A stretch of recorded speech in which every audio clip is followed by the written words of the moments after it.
welcome to the GCW Plant Podcast, episode 27. Once again with us, Mr. John J. Wolf. How are you doing today, John? I'm doing fantastic tonight. How are you? I'm sorry, I can't do that. I'm doing great tonight, man. How you doing? It's doing good. I like your voice there. It fits right into today's show, as today we are covering GCW's Planet Death. You did it better than I did. Planet Death. Yeah, that sounds way better. Planet Death in Japan. It is their first show of the technically four shows that they did during their tour in Japan. As we said in the last podcast, we'll see how long it goes. We will probably do 2 in a episode because they are shorter shows with a lot less matches. So we might try to fit in 2 episodes in one. But if we do 2 episodes, we'll let you know at the end to see how it goes.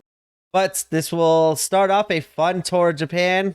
Right away when I saw them announce all the cards, a lot of violence was expected on my end, and I liked the kind of the crazy matches that were booked here. They could have done the typical booking that stylistically made it really good, but I kind of like how they went outside the box here and picked different competitors with different styles in each match, and it made for a more fun Japan show because we got to see a lot of versatility and a lot of differences between all the competitors throughout the night.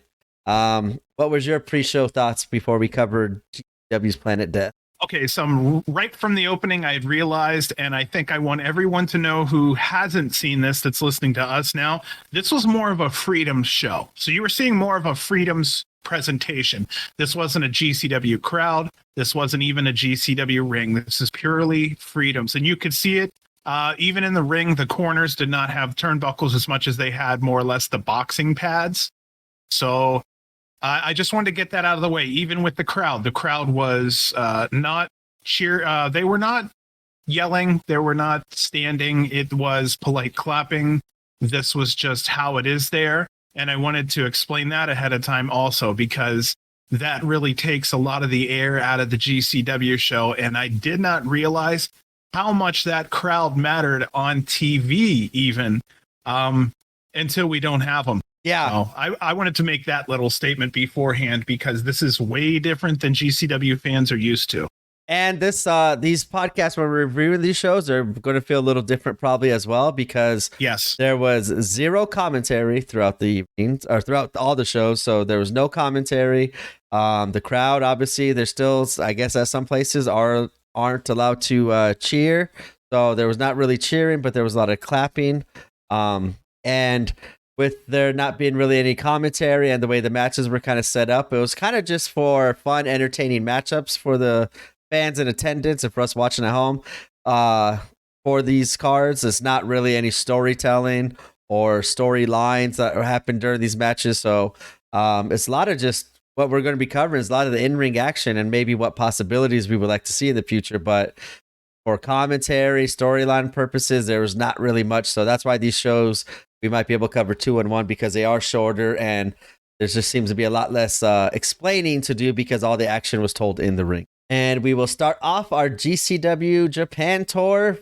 Planet Death opened up with a 6-way scramble as Jimmy Lloyd, Kikutaro, Nick Wayne, Jordan Oliver, Sakuda, and the return of the Invisible Man were the 6 competitors for this 6-way scramble.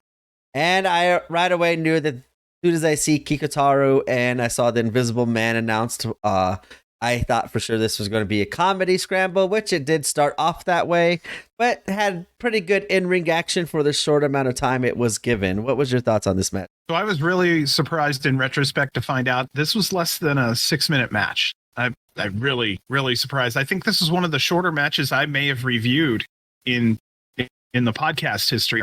So I'm writing this at 2 a.m. in the morning. So I will explain this I'll say this ahead of time. The reappearance of the Invisible Man. He looks like he's been working out. He flew into Baltimore to say hi. I didn't have a chance to see him. I'm sorry. At 2 a.m, that shit sounded funny. I'm only giving it that because if anybody wants to make fun of me, there's some material. This was the usual fast-paced spots. Nice Wayne Oliver teamwork that went on. The polite clapping was killing me. It didn't take long to sink in. The brawl spills to the outside for a while. I was starting to realize how small the referee was. But yeah, Wayne looked great. Lloyd was destroying everyone. He was in Hulk mode during this match. But yeah, it was interesting with no commentary. If we could, please, maybe just a voiceover. Send the video to somebody. Maybe have KG do a voiceover would have been nice. Great fast-paced opener, though. That's my whole opinion on this one. Again, with no commentary, it kind of takes out some of my stuff, and there's no storyline to push forward. So that's what I have, my friend. I had the same solution before I kind of go on my thoughts on the match. I kind of had the same solutions. Like, we've seen this for like New Japan, where, hey, if we're not going to send our commentary team out there, the English commentary specifically, to cover the show and give live commentary, I have seen in the past where they have now given as you said, a satellite feed over to whoever's doing the commentary from whatever location they're commentating on the show. And we still, as we're watching the show, we still got live English commentary to be able to understand storylines, or to hear how to pronounce the right names, or to hear who's even involved in the match, what the match is about.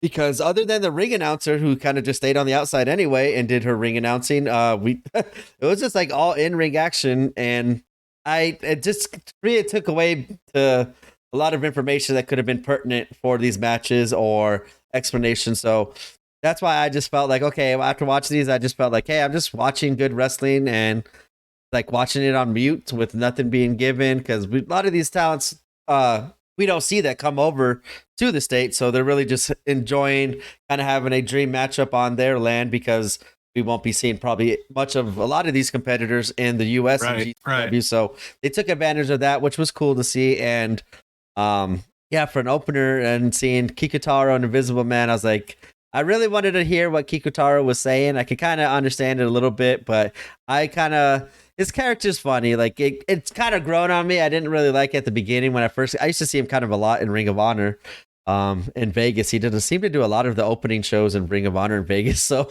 I saw a lot of him there. He's a good comedic act, and I was kind of glad to see him again. And yeah, this was a very short match. It was go. Jimmy did have quite a bit of offense, which I kind of like seeing, because I know the Japanese crowd really, really loves Jimmy Lloyd. He's like, yeah. I think it was on like their last tour over there. He was like, him and Schlack were one of the most over people on the roster that they were chanting for. So it was kind of nice seeing Jimmy Lloyd getting a lot of stuff in and making the crowd happy during the scramble match. Jordan does pick up the victory, as he does hit a clout cutter on Jimmy Lloyd. As you said, there wasn't really much action for the 5 minutes. It was, I think the one big spot I remember is them diving to the outside, and the Invisible Man pinning Kikutaro, and kind of Invisible Man had his offensive flurry during the match as well, which is always fun to see. But yeah, it's a nice entertaining match. Not the normal high action paced GCW opener that we see, but like I said, it's a different show, so we're going to see a lot of different things. And for an opener, I don't mind it, because I know I would rather kind of get the comedy out of the way, because I know the rest of the night's going to be a lot of violence. Pretty much every single match, pretty much the rest of the night and the rest of the fan show was filled with death matches. Of course, I'm not going to complain about. And yeah, great opener. Good. Jordan Oliver gets another big victory. I'm kind of glad it wasn't a victory over the Invisible Man, because would have been harder to justify Jordan getting the title shot after beating them. But that was the little comedic thing that I had going on in my mind. I was like, please don't beat the Invisible Man. Please don't beat the Invisible Man. Oh my gosh. So I was starting to think a little bit more about how the presentation was going on and how there was no commentary. I was kind of wondering if the situation primarily was we wanted to drop GCW directly into Japanese wrestling culture. I'm just wondering if that's what it was, because hearing the voices and hearing the vocalization of the struggles in Japanese wrestling are part of the show. And I don't know if you noticed, but you saw that a lot with Effie, with Cole, with Oliver, especially with Cole, because I'd never heard him be so vocal. So it was really interesting, and it added a different dimension to the wrestlers. So the only thing I was thinking was maybe they did that to make, to drop GCW directly into Japanese culture is one of the things I was maybe thinking. I don't know. When I watched, well, I gotta go. I want to go back and rewatch the last time they were in Japan just to see if there was any commentary, because that's what I was thinking when I watched this, but I never did go back and check it out. But that's something I want to go do just to see if they wanted to keep the authentic freedoms kind of presentation, as you said, the Japanese presentation, and just put it in GCW into the little puzzle that's they have for them, or if the last time that I think I remember hearing KG's voice on last time they were in Japan, or somebody's voice, but I will have to go back and double check that. But like I said, it was right away. It just felt like, okay, it's going to be a different kind of night, and I wasn't upset about it because I just, based off the matchups, there was a lot of intriguing matchups, and all the violence that was to come. I was going to just focus on the violence instead of what was going on around it, which is sometimes kind of good. It just feels kind of good to sometimes just turn your brain off and enjoy a nice match for what it is and what it was. And that's after the first match, that's kind of what I did for the rest of the two shows that we saw in Japan that have been put out already. I was just like, you know what? Let's just turn off the sound completely and just enjoy the in-ring action and kind of see what goes on. And I think that made it better for me, kind of accepting what it was going to be. And it was fun, though. Very fun night. Very good way to start off the match with this. Our second matchup of the evening is, of course, like I said, a death match. And competitors were Violento Jack going against Ratty Daddy Cole Radrick. And I will have to make a shameful admission here. When I was first started getting into independent wrestling and GCW wrestling, and for that matter, deathmatch wrestling, I for the longest time thought Violento Jack was Edo Extremo, just with a different name in Japan. And really, I have to shamefully admit that I was 1,000% wrong on that for the longest time. But yeah, that's what I was like originally thought. Then I saw Violento Jack again. I'm like, okay, I know that's not Miedo, so who's the real Violento Jack? But this was a fun match.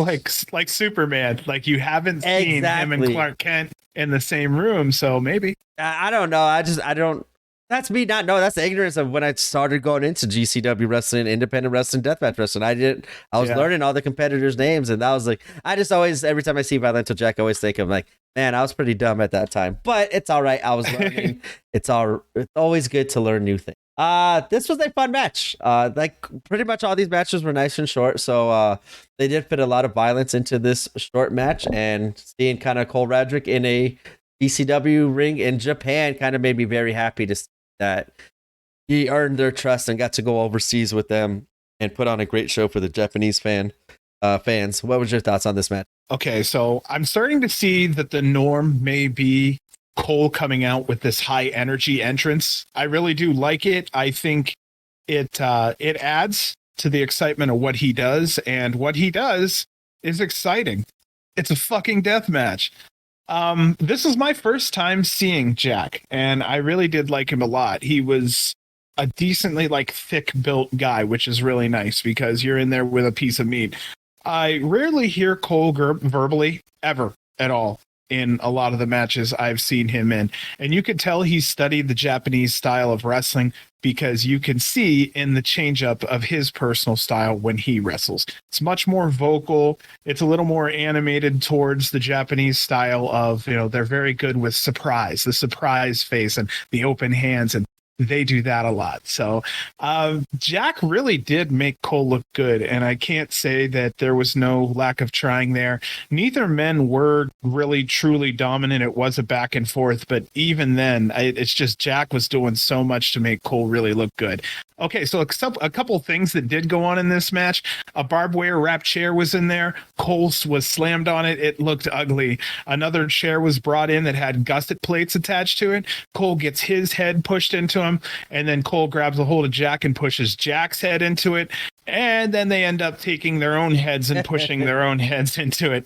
There was another spot where there was a chair or some type of it was a chair with soda cans. Yep. Cut in half. It looked nasty. Jack did a swanton bomb onto the chair, and the cans completely crushed on Cole's body. It was ugh. And then there was a spot where Cole did a nice backflip onto a barbed wire chair. And that is how I feel about this match. Yeah, every time I see the cans come out and they're cut in half, I'm always like shocked that there's not as much damage done to these wrestlers after they receive a move onto those cans. As I've always seen, they kind of come out pretty clean, not clean, but not as sliced up as I would imagine they could do. Right. Every time I see that spot, I'm always wondering, like, man, someone's going to get sliced pretty bad. But yeah, there weren't that many weapons in this match. They had, like as you said, the chair, the cans, and then the barbed wire stuff. So I like how they kind of saved all that stuff. Each match it did involve different weapons and stuff like that. So that was kind of cool seeing throughout the night. Yeah, this one was good. A nice, quick, fast-paced match. Violento Jack did all his moves. Cole kind of took most of the damage here. It's always, I know it's going to sound weird. It's always nice seeing Cole bleeding because it just adds to the underdog story that he seems to kind of have going. And that was what makes everyone cheer for him as loud as we do and get behind him as much as we do. Because seeing the pain on his face and the blood streaking down his face, it just adds that emotional value to this match. And I always love seeing Cole get beat up like that because he tells a great story with all the blood and punishment that matches. I was actually surprised to see Cole lose to Violento Jack because I thought maybe they would just try to keep Cole a little bit stronger, but I don't mind it because it's wasn't for the title.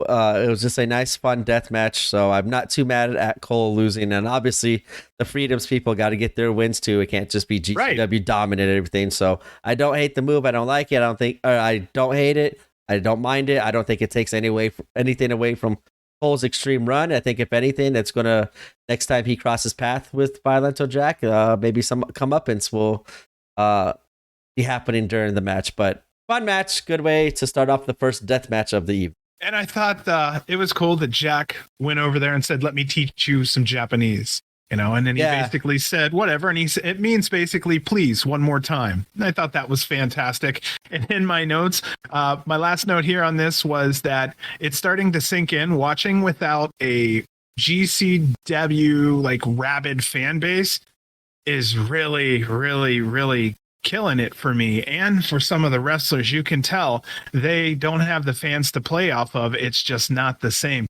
And the clapping after a while, because it is what it is, but for a while the clapping was getting monotonous and it was like hard for me to review because every 5 seconds it's clap, clap, clap, clap, clap, clap, clap, and then you can count 7 1,000, 8 1,000, and then clap, clap, clap, clap, clap, and I'm like, oh my gosh, it's like someone hammering in another room. That's what it came off like. So I just had to at least mention that for a moment. For me, what kind of not killed it, but made it interesting, I actually kind of laughed at it, was like right away, like a lot of the people on the entrances are in the chairs. Like as you said, no one was standing, they're all sitting. But like if you look at over half of them, they're all dressed up like they just about to either go to work or just got off of work at like they're all wearing business suits and stuff like that. So some were on their phones. Yeah. Some weren't even clapping. I'm like, this is such a weird detached crowd. Yeah, and it's weird because I know I think obviously there's restrictions that there's put on the crowds out there kind of hurt a lot because I remember last time they were in Japan, they were loud, they were like cheering and doing all the kind of not all the same cheers, but they were doing Jimmy fucking Lloyd, like which was so awesome seeing. So it did take it away from it, but like I said, after that first match, I just right away just turned off the sound and just like let me enjoy the wrestling for what it is. But it is a very totally change the pace on the field, how the nights are going to go when you see all the fans sitting.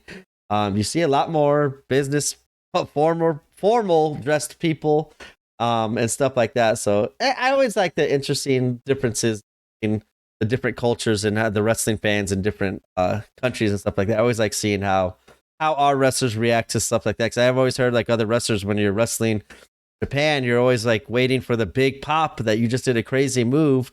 But since they're so respectful of the talent that's in the ring, they don't want to make it's kind of the opposite of the Liverpool crowd, where the Liverpool crowd wants to be a big part of the show, where while they don't take anything away from the in-ring action, they're making a point to make themselves get over with the crowds with their creative cheers and their energy they bring throughout the night.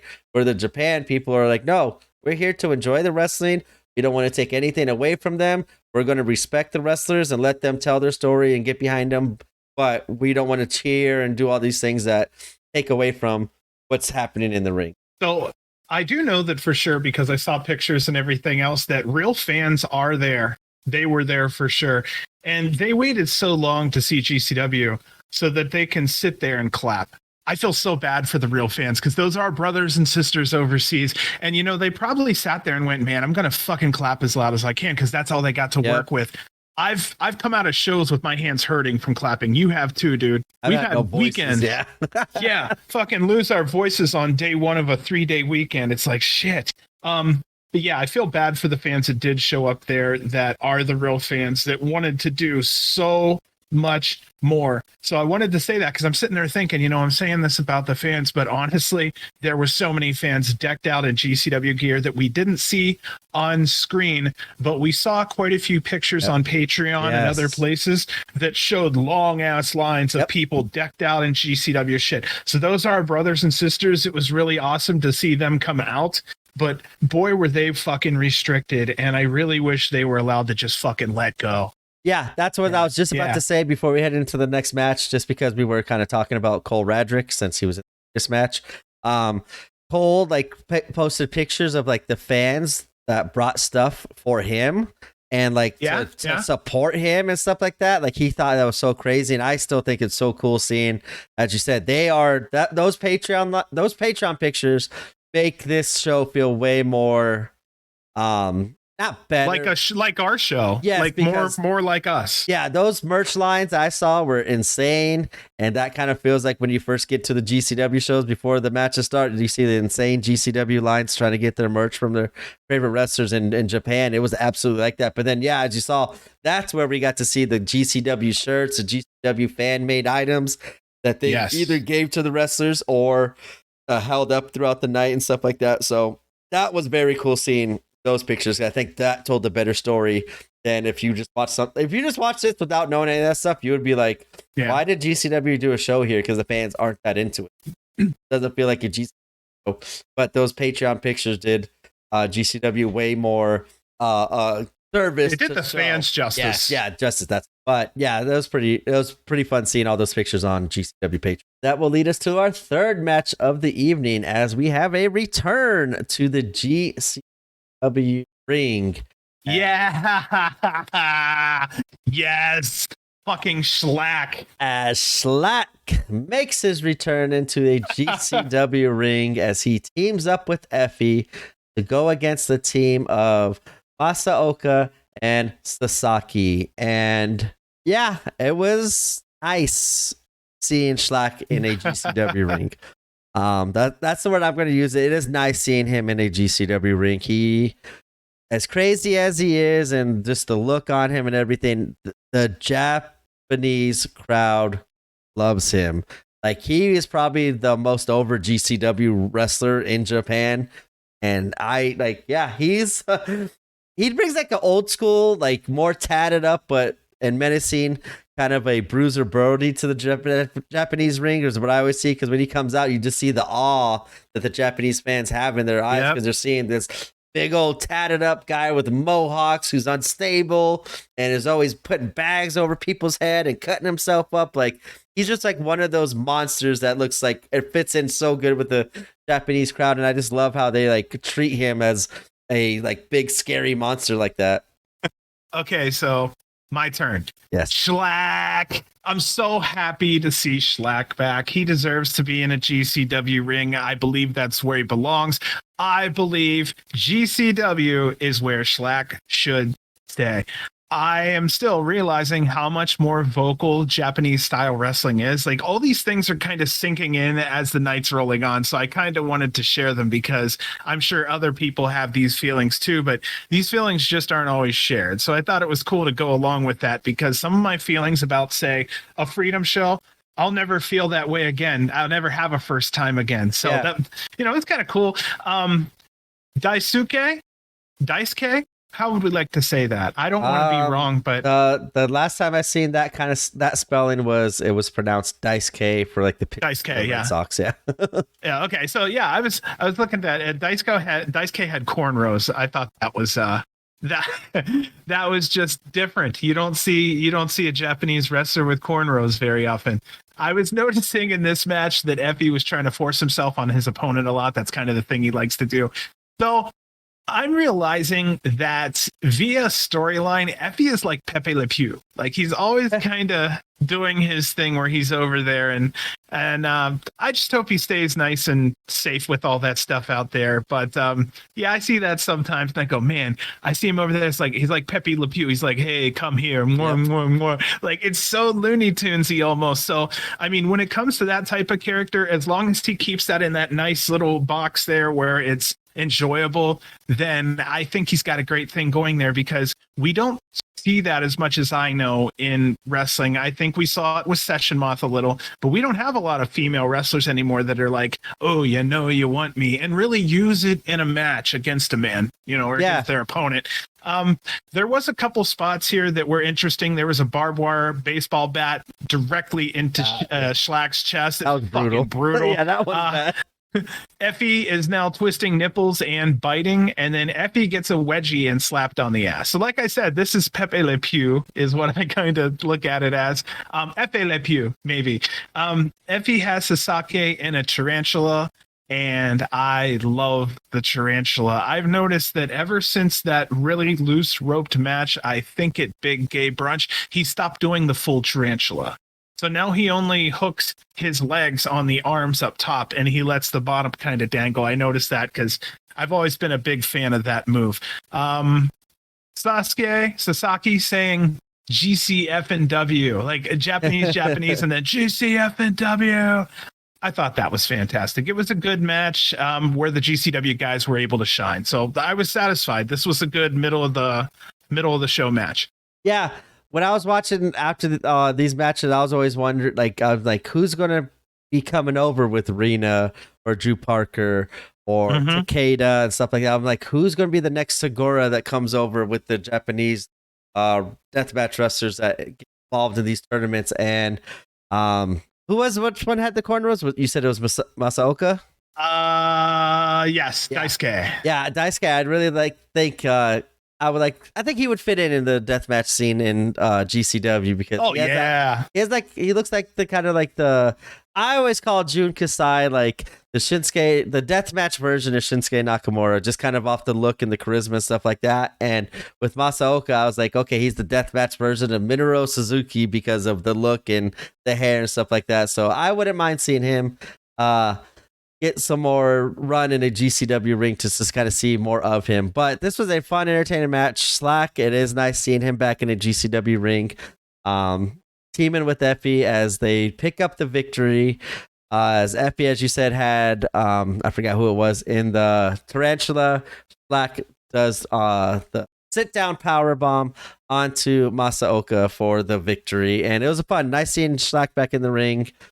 Welcome back, buddy. Yeah, he looked like his normal self. Didn't look like he was like loose or out of it. I know he's been staying active. He looks fucking wired and jacked. He looked amped. My word was amped to be in GCW again, and then of all places to make his return to Japan, which was pretty special to see, because obviously we see that they didn't bring a lot of their normal roster commentators, referees that they normally have at their shows. Yeah. They brought over a certain group of people, but Slack at the time would have been one of the last people I would have thought until they announced that he is back in GCW. So it was kind of a feel-good moment for Slack to get back in there and make his return, especially in Japan. That will lead us to our fourth match of the evening as Takeda goes one-on-one with John Wayne Murdoch. And I'm just so happy to see Takeda back in the ring, back in a GCW ring, and I thought this was a great opponent because I don't remember these two ever crossing paths. I'm trying to think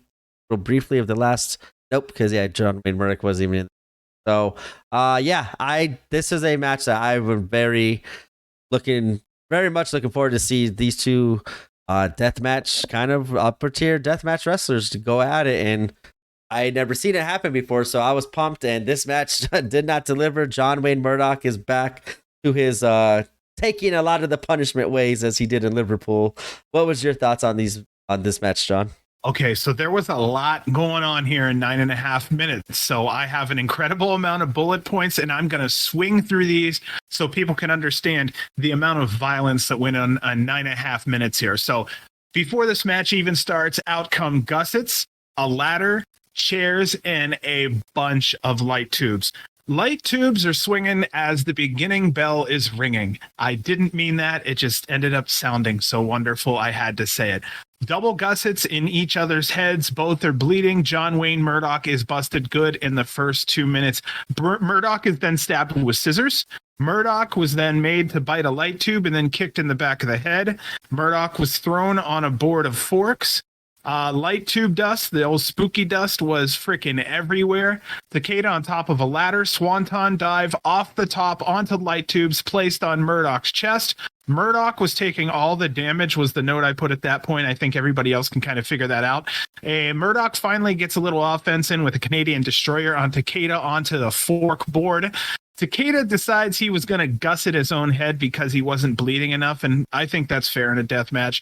Murdoch did a lot to protect Takeda by taking the brunt of the damage, and I want to say that's a total professional. I also want to say, if no one else says it, John Wayne fucking Murdoch, these last 5 to 6 matches have been taking some incredible bumps for his paycheck. Much respect to him for putting his ass on the line so much, and all of these guys do, but Murdoch is really, really, really taking some high-risk maneuvers, and yeah, a lot of respect to him for that. Yeah, to me, the move of the night was that Takeda jump off that ladder to the outside onto Murdoch. That was pretty incredible watching. Not a gripe, but I was just like, why Takeda? So Murdoch was on the ground already to the outside on the ramp.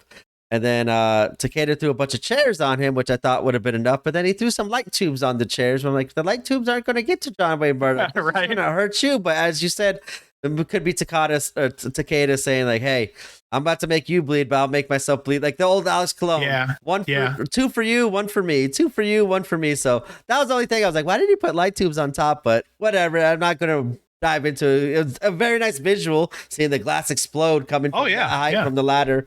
And then, the ending was crazy to me when John Wayne Murdoch hits the Canadian destroyer onto the board of forks, like that fork board. That fork board. I saw that. I'm like, oh, that's going to be bad. And that's why I love watching, as I said, with the Liverpool's fun. As you said, what did Effie call the stick with the beer cans on it?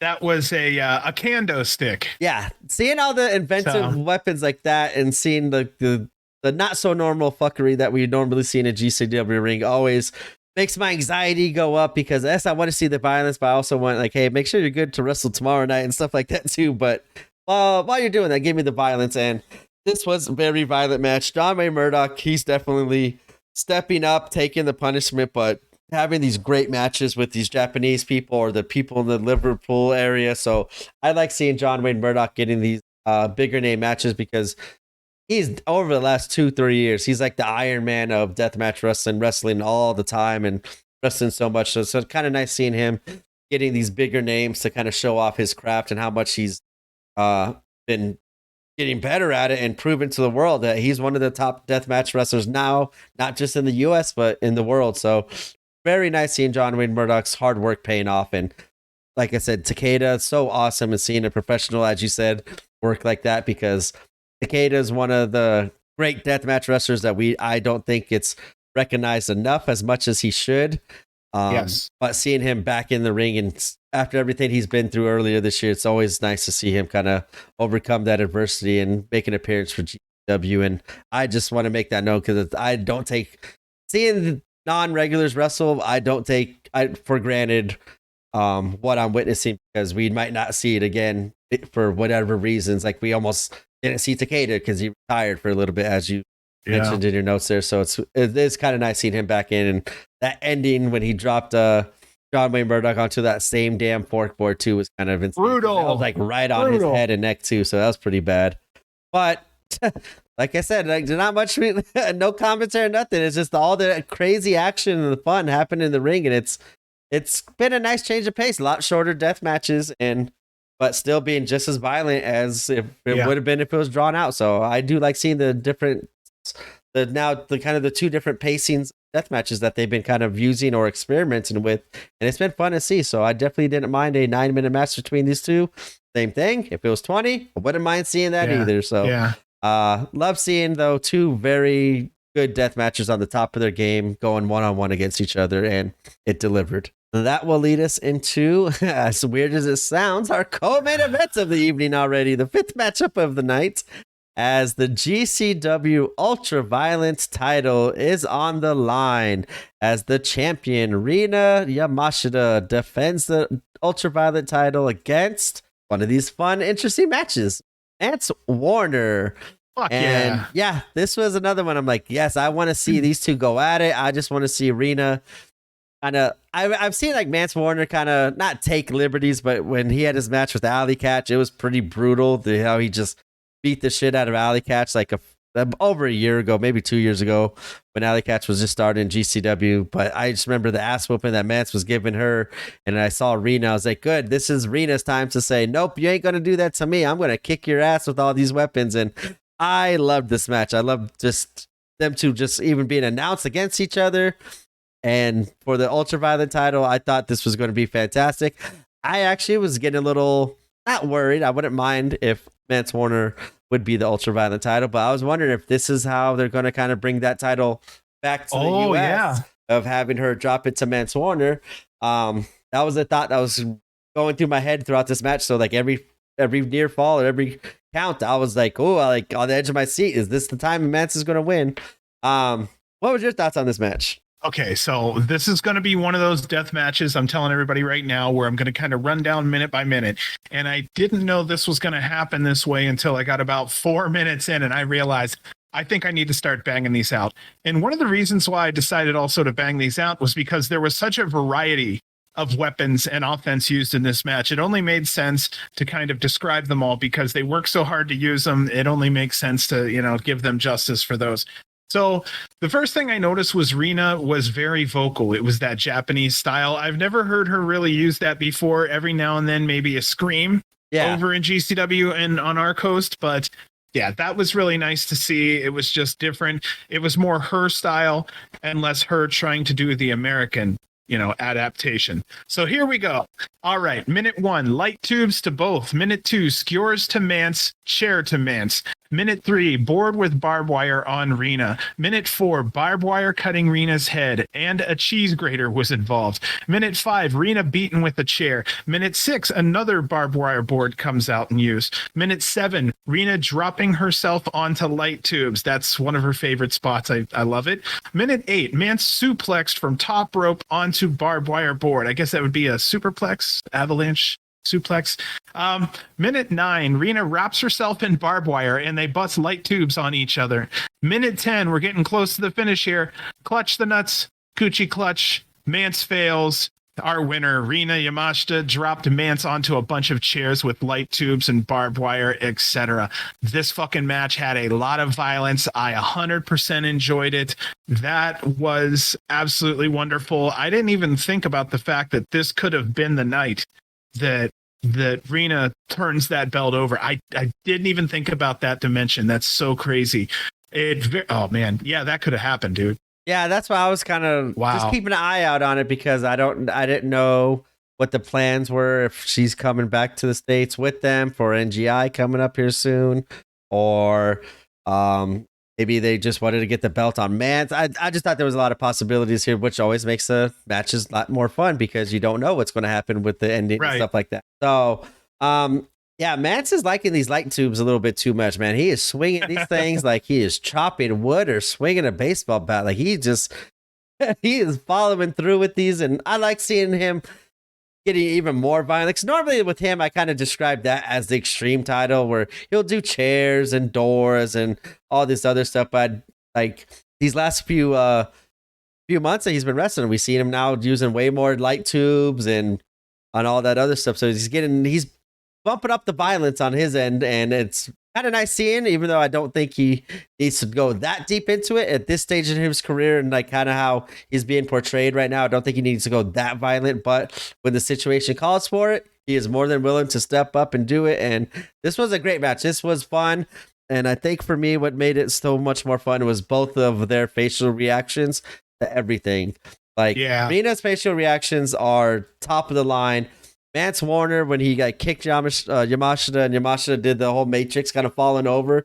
Mance, like, what are you doing? What are you doing? Wait, don't fall. Oh, hold on. Oh, she's coming back up. Uh-oh. And then just stares at her, and Yamashita gets him. Like, I just love the facial reactions during these matches because these two are incredible at it, and it makes it that much more enjoyable for me. And Yeah, this match was fun. It was very fun. I would definitely want to see them kind of roll it back again because they just, as you said, it was a 12-minute match, but it was just nonstop go, go, go. And Rena definitely deserves to keep the belt. I am glad she does keep it here.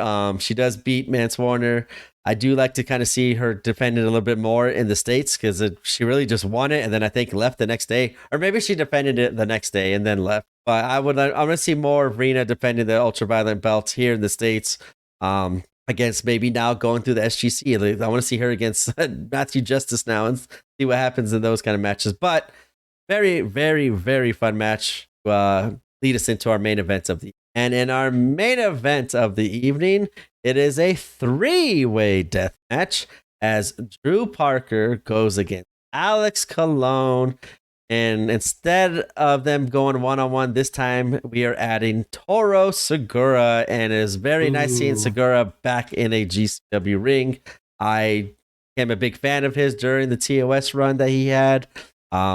He's fits right in with those two wrestlers because they're not just swinging light tubes and putting each other through barbed wire doors. They are doing wrestling moves with the light tubes, through the doors, through the tables, using all the crazy fuckery in creative ways. And I was all into this match even before it happened. And during the match, I was kind of on the edge of my seat here, just seeing all the violence that these three gave each other throughout this match. What was your thoughts on the match? Big light tube bundles coming out, light tubes attached to the ropes. Fucking tubes. It was just light tubes everywhere. I'll just give it away real quick. 90% plus of all the offense in this match involved breaking glass. They were incredible with the use of how much glass and the innovative ways that they use the glass during their offensive spots. The men at some point were trading sides to form teams with each other when it suited them, and that dynamic was kind of nice. Yes. It really did help in a match like this. Parker speaks excellent Spanish. He speaks excellent Japanese. I wanted to mention that he closed out this night. It's just my notes ended up having it here.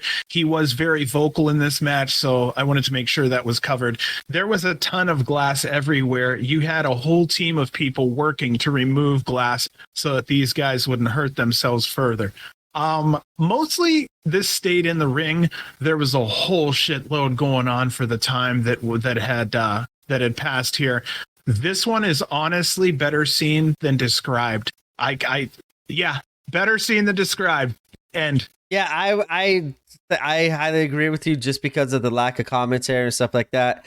We're doing our best to give the in-ring action the credit it deserves because it was incredible, but as kind of the theme, main event. The theme throughout these kind of things was it didn't get elevated because of the commentary or the crowd cheering and stuff like that. But these three absolutely killed it.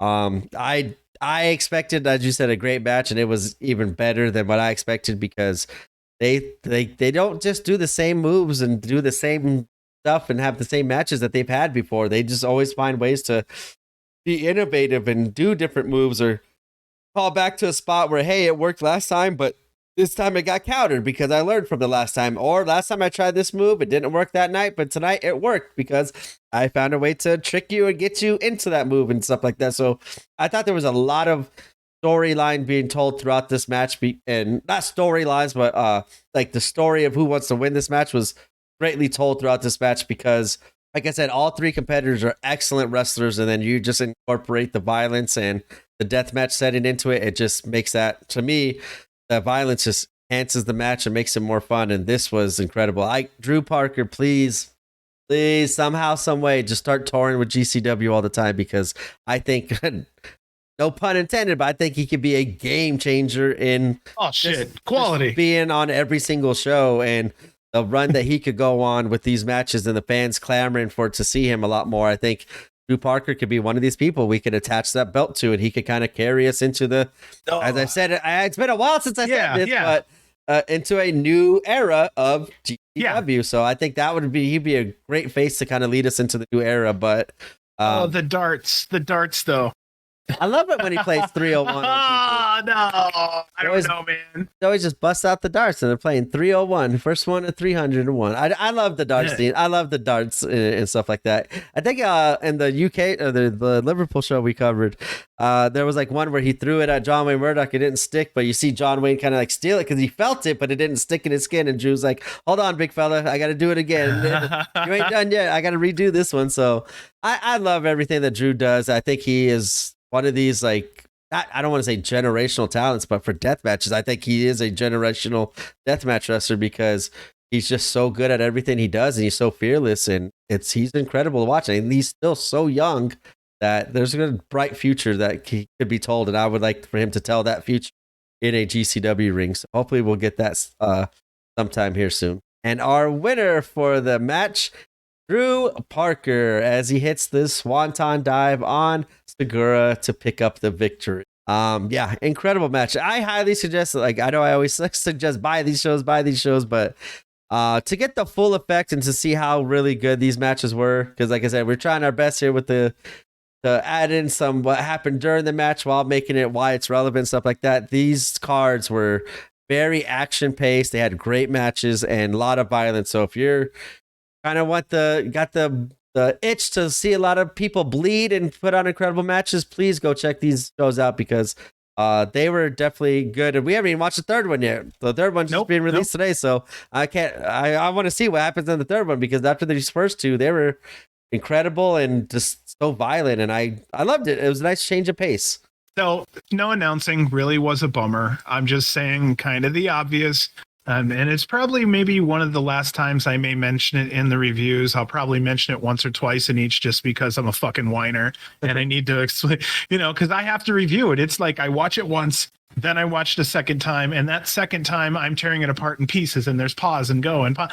So I did kind of get used to the lack of crowd noise. After a while, it started to sink in. I accepted this is just what it's going to be. And after a while, the crowd noise kind of went to the back of my head to where I wasn't really recognizing it as much.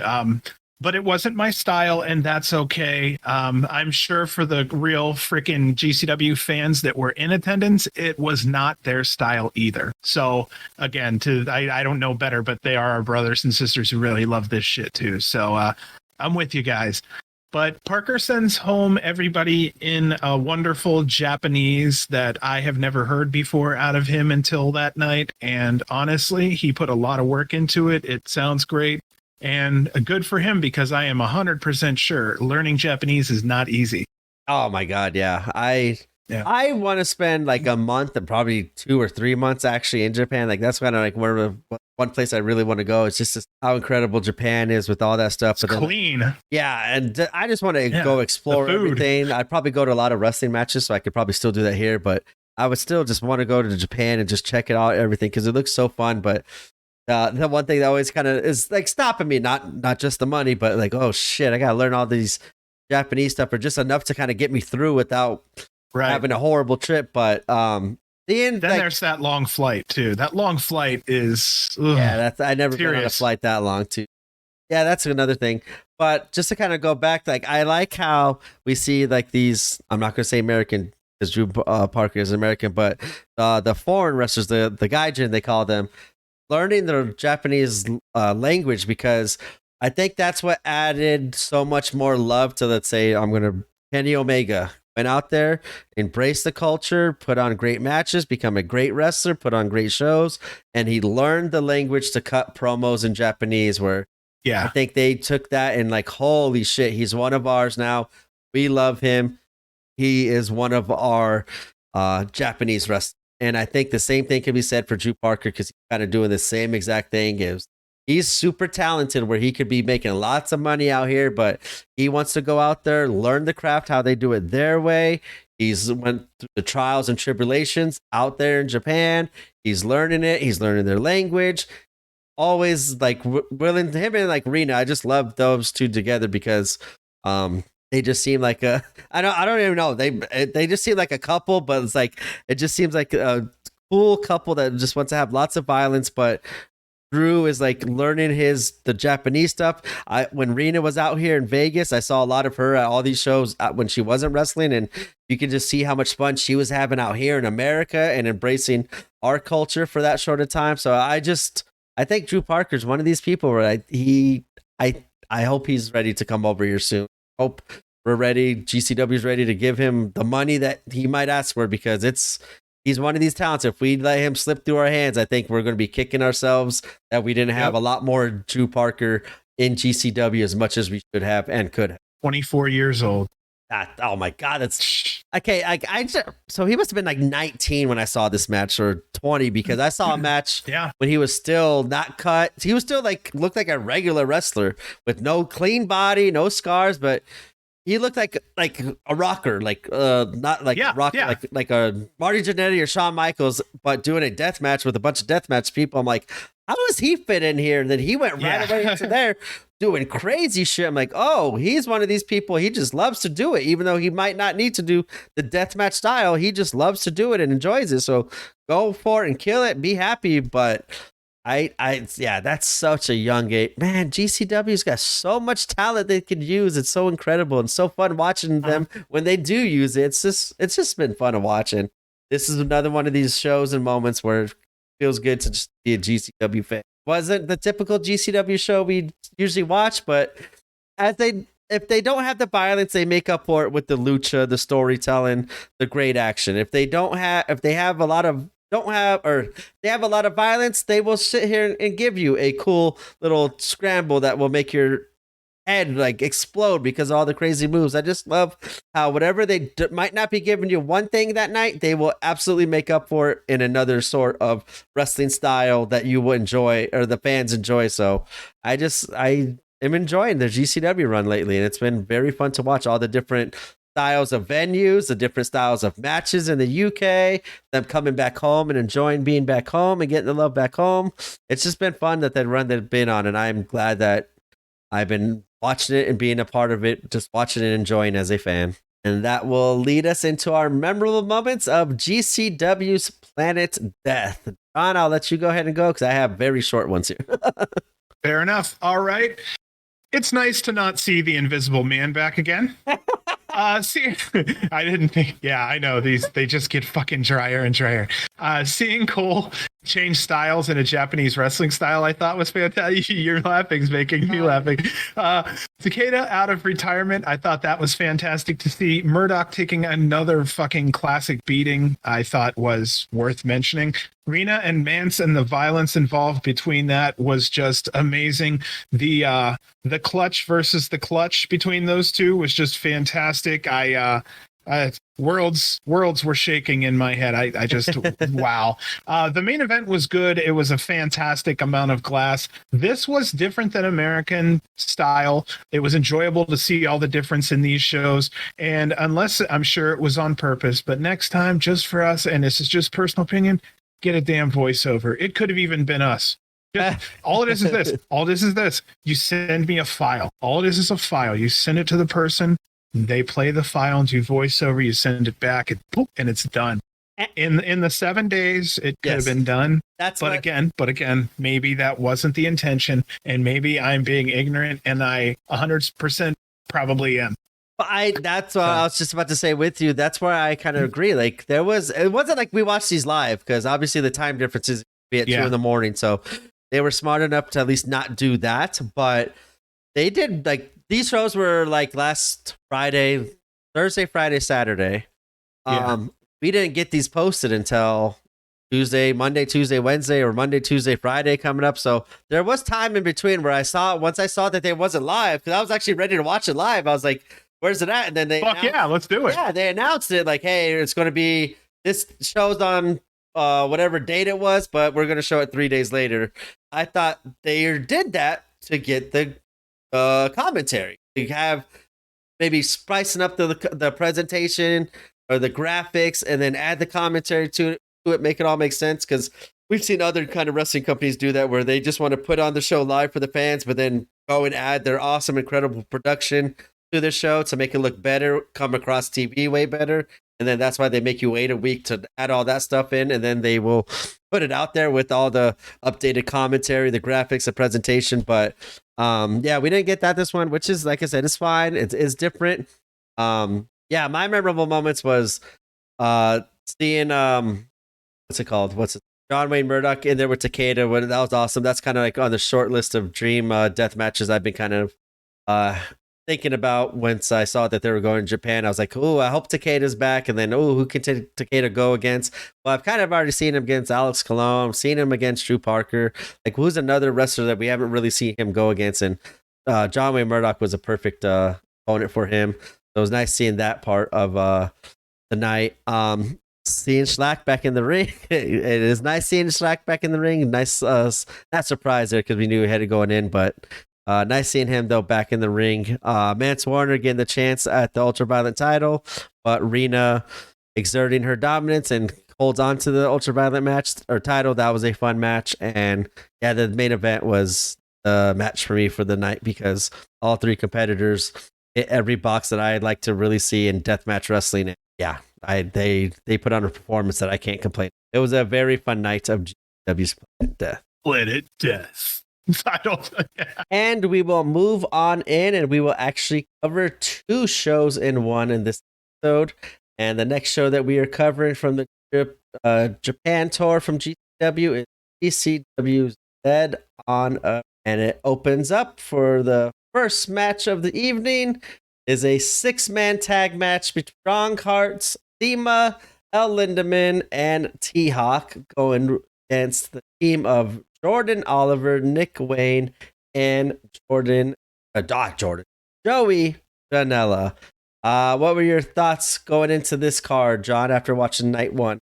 Okay, so after watching night 1, I wanted to insert here that I was saying something about how the Japanese have a style that's kind of not like mine, and then obviously I'm subscribing more to the British style or more the English style.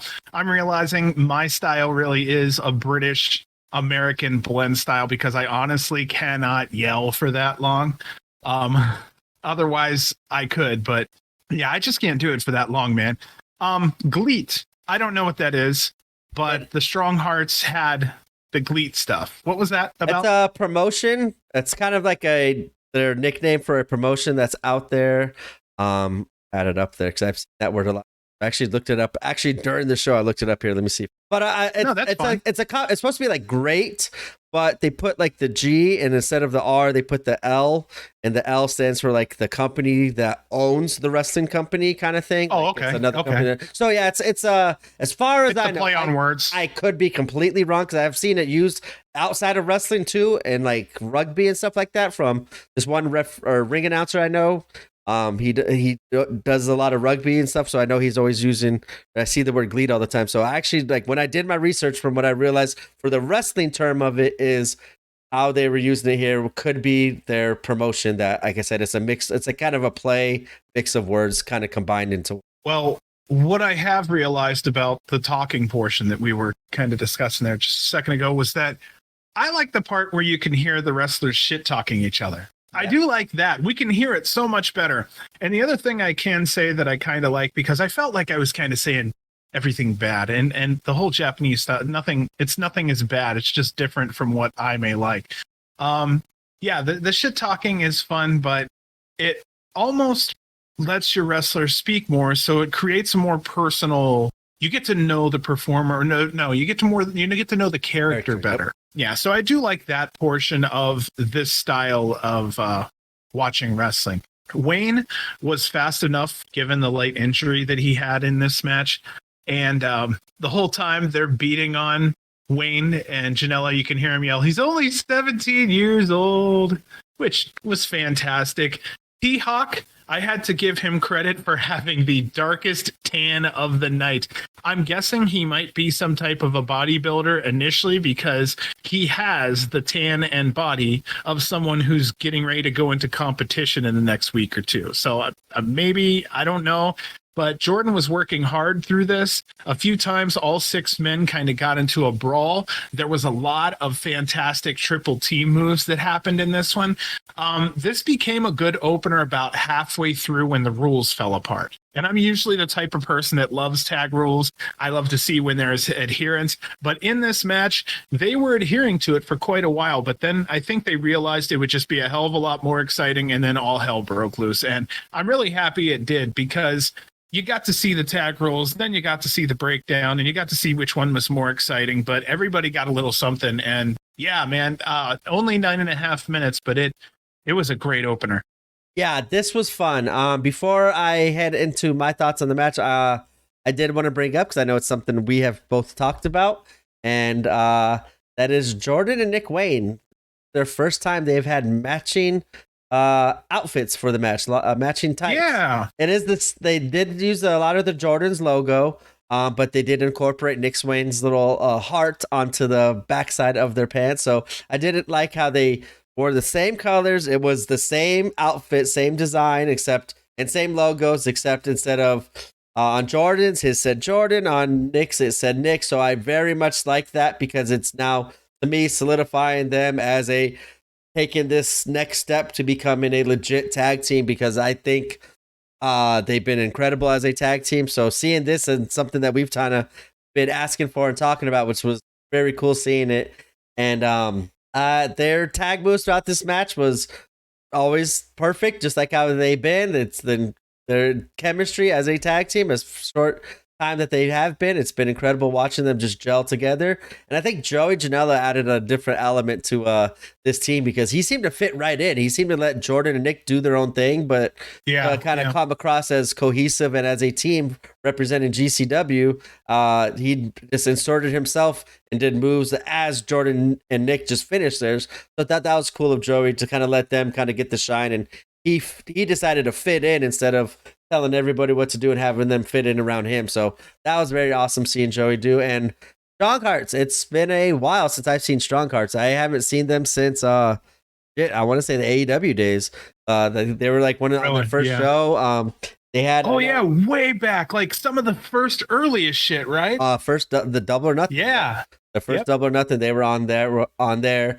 And I know at that same time, Shima just created a pretty cool concept of wrestling promotion, OVW, or no, OVE, I think it was, OVE, and it was a lot of acrobatics.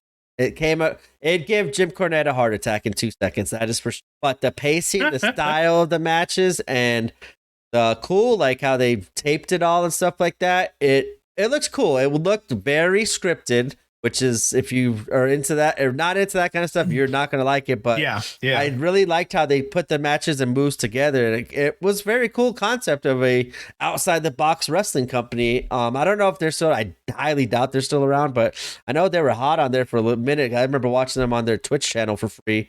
They were just updating shows left and right. So, in my opinion, it was very nice seeing the Strong Cards. I am a big fan of Shima and like all the historical stuff he's kind of done throughout his wrestling career, and a lot of good, like, he's a very good ambassador for like the Japanese wrestling company. He just comes over here and fits right in, and I think he's like one of the very important person in the Japanese wrestling world out there. But it was nice seeing him in a GCW ring, which kind of, when I first saw this match announced, I was kind of like, yay, like I get to see Shima, and like this was a normal match, and it was great. A lot of action, as you said. The tag team moves were awesome. Strong Hearts, just they gelled together like they've been together for years, like how they have been, and I loved it. I loved every single part of this match. It was interesting watching Janela be in a certain character. It was like his Japanese style character. It was different. I'd never seen that before. The match ends with a show of respect.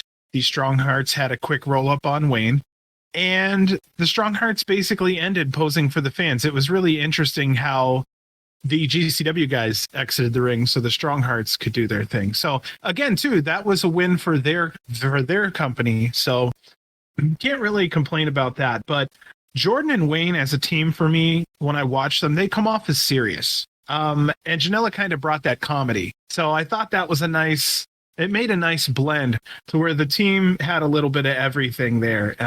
Yeah, that's what I have to say about that opener. It was just satisfying. It was fun. I didn't know what to expect, and at the end, it was a lot more enjoyable than I expected.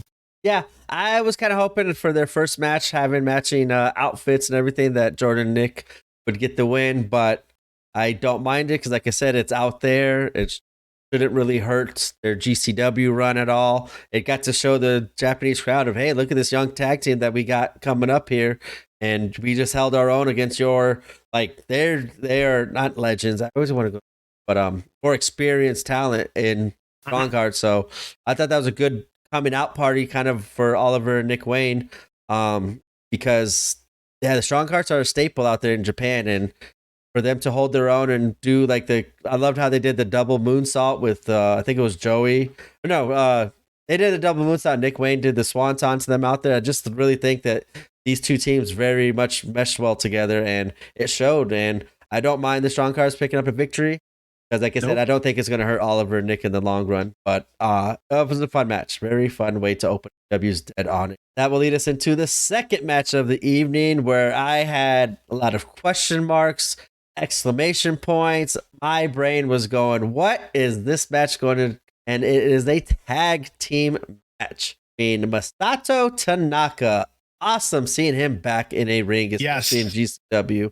Teaming with the great Sasuke, which is once again another very pleasant sighting to see him in a GCW ring, as they teamed up against Jimmy Lloyd and Kikutaro. And right away, I'm like, what are these? Like, I had no idea what to expect. I just expected craziness, entertainment, not so much in-ring action, but a fun, entertaining match. And that's what these four delivered here. What was your thoughts on this match, John? I saw Lloyd on one side. I saw Tanaka on the other side. Tanaka's a fucking legend. ECW matches with Mike Awesome that were just absolutely brutal. Honestly, I expected fuckery in all directions in this match. Sasuke came out and was offering prayers to people. I thought that was really cool. In America, some people may not understand what's going on there, but Buddhist monks tend to do what he was doing there. They carry an offering bowl and they go around and they offer prayers to others through a village. This is how a lot of monks sometimes would eat in their village. They sometimes wouldn't have food. Everything would primarily come through donation. So you would see this a lot. And sometimes these bowls that they have would be for money. And sometimes the person would take the bowl and fill it with rice. So that would be enough for the day for that monk. And sometimes they would understand that, okay, they've had enough to feed themselves, so on and so forth. And they go home for the day, and that's the end of it. So I wanted to give that little backstory on him so that you understand. Honestly, for me, I thought it was a very interesting concept. It's something I'd never seen before. And there was kind of a lack of music almost. And they had they made this really interesting semi-somber scene, is the only way I can put it. The crowd was very quiet. He'd come over and do a little thing around them. And, so it was kind of fun. Kiko and Lloyd came out in matching masks, which I thought was fun. Lloyd, awesome. Thank you, Lloyd, for still being a good character about all this stuff. Sasuke, the legend that he is, they started by casting spells on Kiku. So one misses Kiku eventually and hits Lloyd, knocking Lloyd off the apron. That was fantastic. There's YouTube videos of guys, claiming they can do shit like that. So that was great. The match picked up and got serious around about minute 9. Tanaka and Sasuke pick up Lloyd and crash him through like 4 chairs. All 4 men really did work well together and put on a decent match. Tanaka could have taken an insane beating and didn't, and I'm almost thankful he didn't, because he's earned the right to not take one. But yeah, I looked at him and I looked at Lloyd initially and I went, oh my God, there's going to be so many weapons. And sadly, but in a good way, there wasn't. And that's fine in this match, because I was still like really, really entertained. Yeah, and I like how they started off. There was right away, it was Jimmy Lloyd and Tanaka in the ring, and Jimmy Lloyd's like, hold on, I got Tanaka in a ring for like the first time. I can't let this moment slip by me. Rolls out of the ring, grabs 2 chairs. He's like, let's do it old school style with these chairs. Show me what you still have in the tank, Tanaka. And I loved that little kind of call for Jimmy Lloyd, and having him getting that little moment with Tanaka was kind of cool seeing. I was thinking this would be a very short match. I thought it would be a lot of comedy at the beginning, and then Kikutaro obviously fucking something up and costing them the match, because I was thinking Tanaka and Sasuke would do the little comedy bit at the beginning and then just absolutely destroyed Jimmy Lloyd and Kikutaro because that's just what Tanaka and Sasuke have built their reputations on, of beating up individuals like Jimmy Lloyd and Kikutaro. But I did love how they kind of played into the comedy. Scarlett Donovan was a referee in this match. Her facial reactions and like trying to be serious while also watching Sasuke throw in bullets or magic bullets at Kikutaro and her facial reactions. Like, I think she added a lot to this match too. And this was entertaining. I just loved everything. It's just nice seeing Kikutaro and Tanaka back in the ring, even though they weren't in the ring too long. They did a very good job of splitting the times, keeping themselves fresh. I very much enjoyed this match for everything that it had to offer, because it had a lot of, as you said, after the comedy, when it kind of picked up and got serious, that was like that kind of the best I've seen Kikutaro actually wrestle a match and do that kind of stuff, because he's always a comedy person. So it was very nice seeing him doing a little different style of wrestling, and cool seeing Sasuke and Tanaka not taking themselves too seriously and helping Kikutaro get over and doing still the stuff that made Kikutaro pretty famous out there. So I liked everything about this match. Fun, entertaining, perfect way to kind of be the second match of the night to kind of lead us into what's going to happen the rest. Near equal time for everyone, and I enjoyed the storytelling a lot, dude. Yeah. Sorry, I wanted to just kind of sneak that in there because the storytelling was worth mentioning. I'm a story guy. It's kind of cool. Yeah, I loved everything about it. I loved Kikutaro's comedy. The fireballs were pretty funny. Not the fireballs, but whatever magic power he was throwing at him was funny. I liked how Jimmy Lloyd was like a good 3 seconds late too of reacting. Oh wait, Kikutaro moved to hit me. I fell to the ground. Well, Jimmy's on another time zone. Literally. Yeah. I loved it all. It was fun. I can watch matches like that, thrown into all the craziness that happens throughout the rest of the card. This has a good spot for comedy. Pretty good match. I liked it. Our third match of the evening, we got a tag team match as Kobayashi teams up with Ito going against Cole Radrick and Mance Warner. It was once again kind of nice seeing Kobayashi back in the ring doing what he does. I didn't really expect to see him throughout these cards until they announced him, which was a pleasant surprise. He could still go at his age. He's still going out there. Same thing with Ito. They still went. And I knew this was like a perfect match for Mance to kind of do his things and kind of have fun with some legend. I thought this would be kind of cool for Cole Radrick to kind of see some three masters of what they've been doing forever, and kind of have Cole like learning on the ropes and kind of coming in and interacting with them. I just loved how these are one of these, like I said, I was crazy matchups, crazy styles, crazy teams. I loved seeing all of that stuff. What was your thoughts on this match? I love all Abdullah wrestlers. I know that's one of those things that might be a little controversial. No, I love all Abdullah wrestlers. I've been a death matcher for a long time.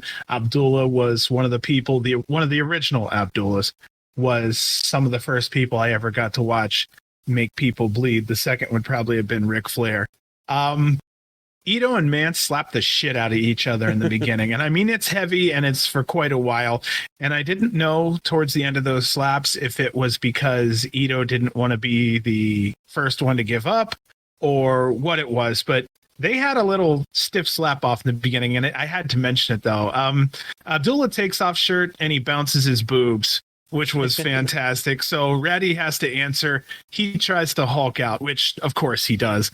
I love Mance handing out eye pokes. He really makes that gimmick work. Also, we were talking about how they have great expressions. We were talking about how with him and Rena. And with Mance, it's the fact that he can open his eyes so big that is a big part of what makes what he's doing look so good. Abdullah brings out the fork as only an Abdullah would do. Mance stabs him with it and then sticks it in his head, literally sticks it there in his head, and it just kind of sticks. Cole brings out a gusset plate and the other team punishes him with it. Then they beat him with a cane. You can see where they had stuck it to his arms multiple times and punched it into Cole's arm. So he had those, these little puncture wounds from the gusset plate. Mance's dusty elbow, I thought, was fantastic. Ref had a slow 2 count, no shit, to a point to where I had to mention it. But this was a tough bout between these men. I was so happy to see everybody do their thing in this one. Geez, man, Manser and Cole together, I don't believe it's a complete team, and I don't believe how many times I'd see them together again, but it was nice to see them once because they're both tough as fuck. Yeah, it kind of felt like one of those random draws of teams, like kind of out GCW, the wild card teams. Like we're just going to put two random people together and see how they kind of mesh. And if it works, then now we got something to go with. If it doesn't, hey, we tried it once, you lose, and no big deal. We don't have to keep on beating a dead horse of something that's not successful. So I was actually intrigued by them tagging up. I loved how Kobayashi still does the fork spot. That just reminds me of Tremont with that big old knot on the front of his head. I just love seeing Mance kind of enjoying himself and Cole. Like they're like, hey, we're in the rings with these two Japanese legends. Like, what is life right now? What are we doing? It's like just seeing them and like I just in general when I see wrestlers having fun, it just makes me enjoy it more because I know that hey, they're liking what they're doing. They're doing a great job at it. Cole I think took John Wayne Murdoch and German Murdoch's like, hey, I'm tired of getting my ass whipped. It's your turn in Japan, Cole. So you can take all the gusset plates and the light tubes and all that stuff. And Cole just dove right into it. I think he meshed pretty well comedically with Abdullah and Ito. Like he held his own in the ring. I'm surprised Ito will still be able to move around like how he was. I haven't seen a lot of them in a long time because I don't watch really Freedoms or whatnot, but I have seen like clips here and there and seeing those two names coming back for a GCW show against Cole and Mance Warner. I was intrigued and entertained, and I'm glad they were able to still do a 10-minute match and still have it be as fun as entertaining as it was instead of it being a train wreck as we've kind of seen other promotions when they bring old legends out and still like, why did we do that when we didn't need to?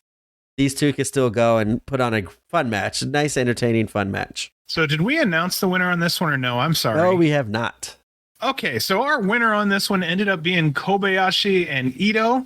And Ito hit a 5-star frog splash on Cole, which I don't want to say for his age, but for his age, it looked freaking fantastic. So good job for him because not a lot of those guys get the full inward and then extension out. And he actually did the full inward and then the extension out, which is incredible. The one thing I wanted to mention before this match is over, because it finally hit me, was that I like the pads in the corner. Instead of just having the little ring things, they have this one long pad. It's almost like boxing pads.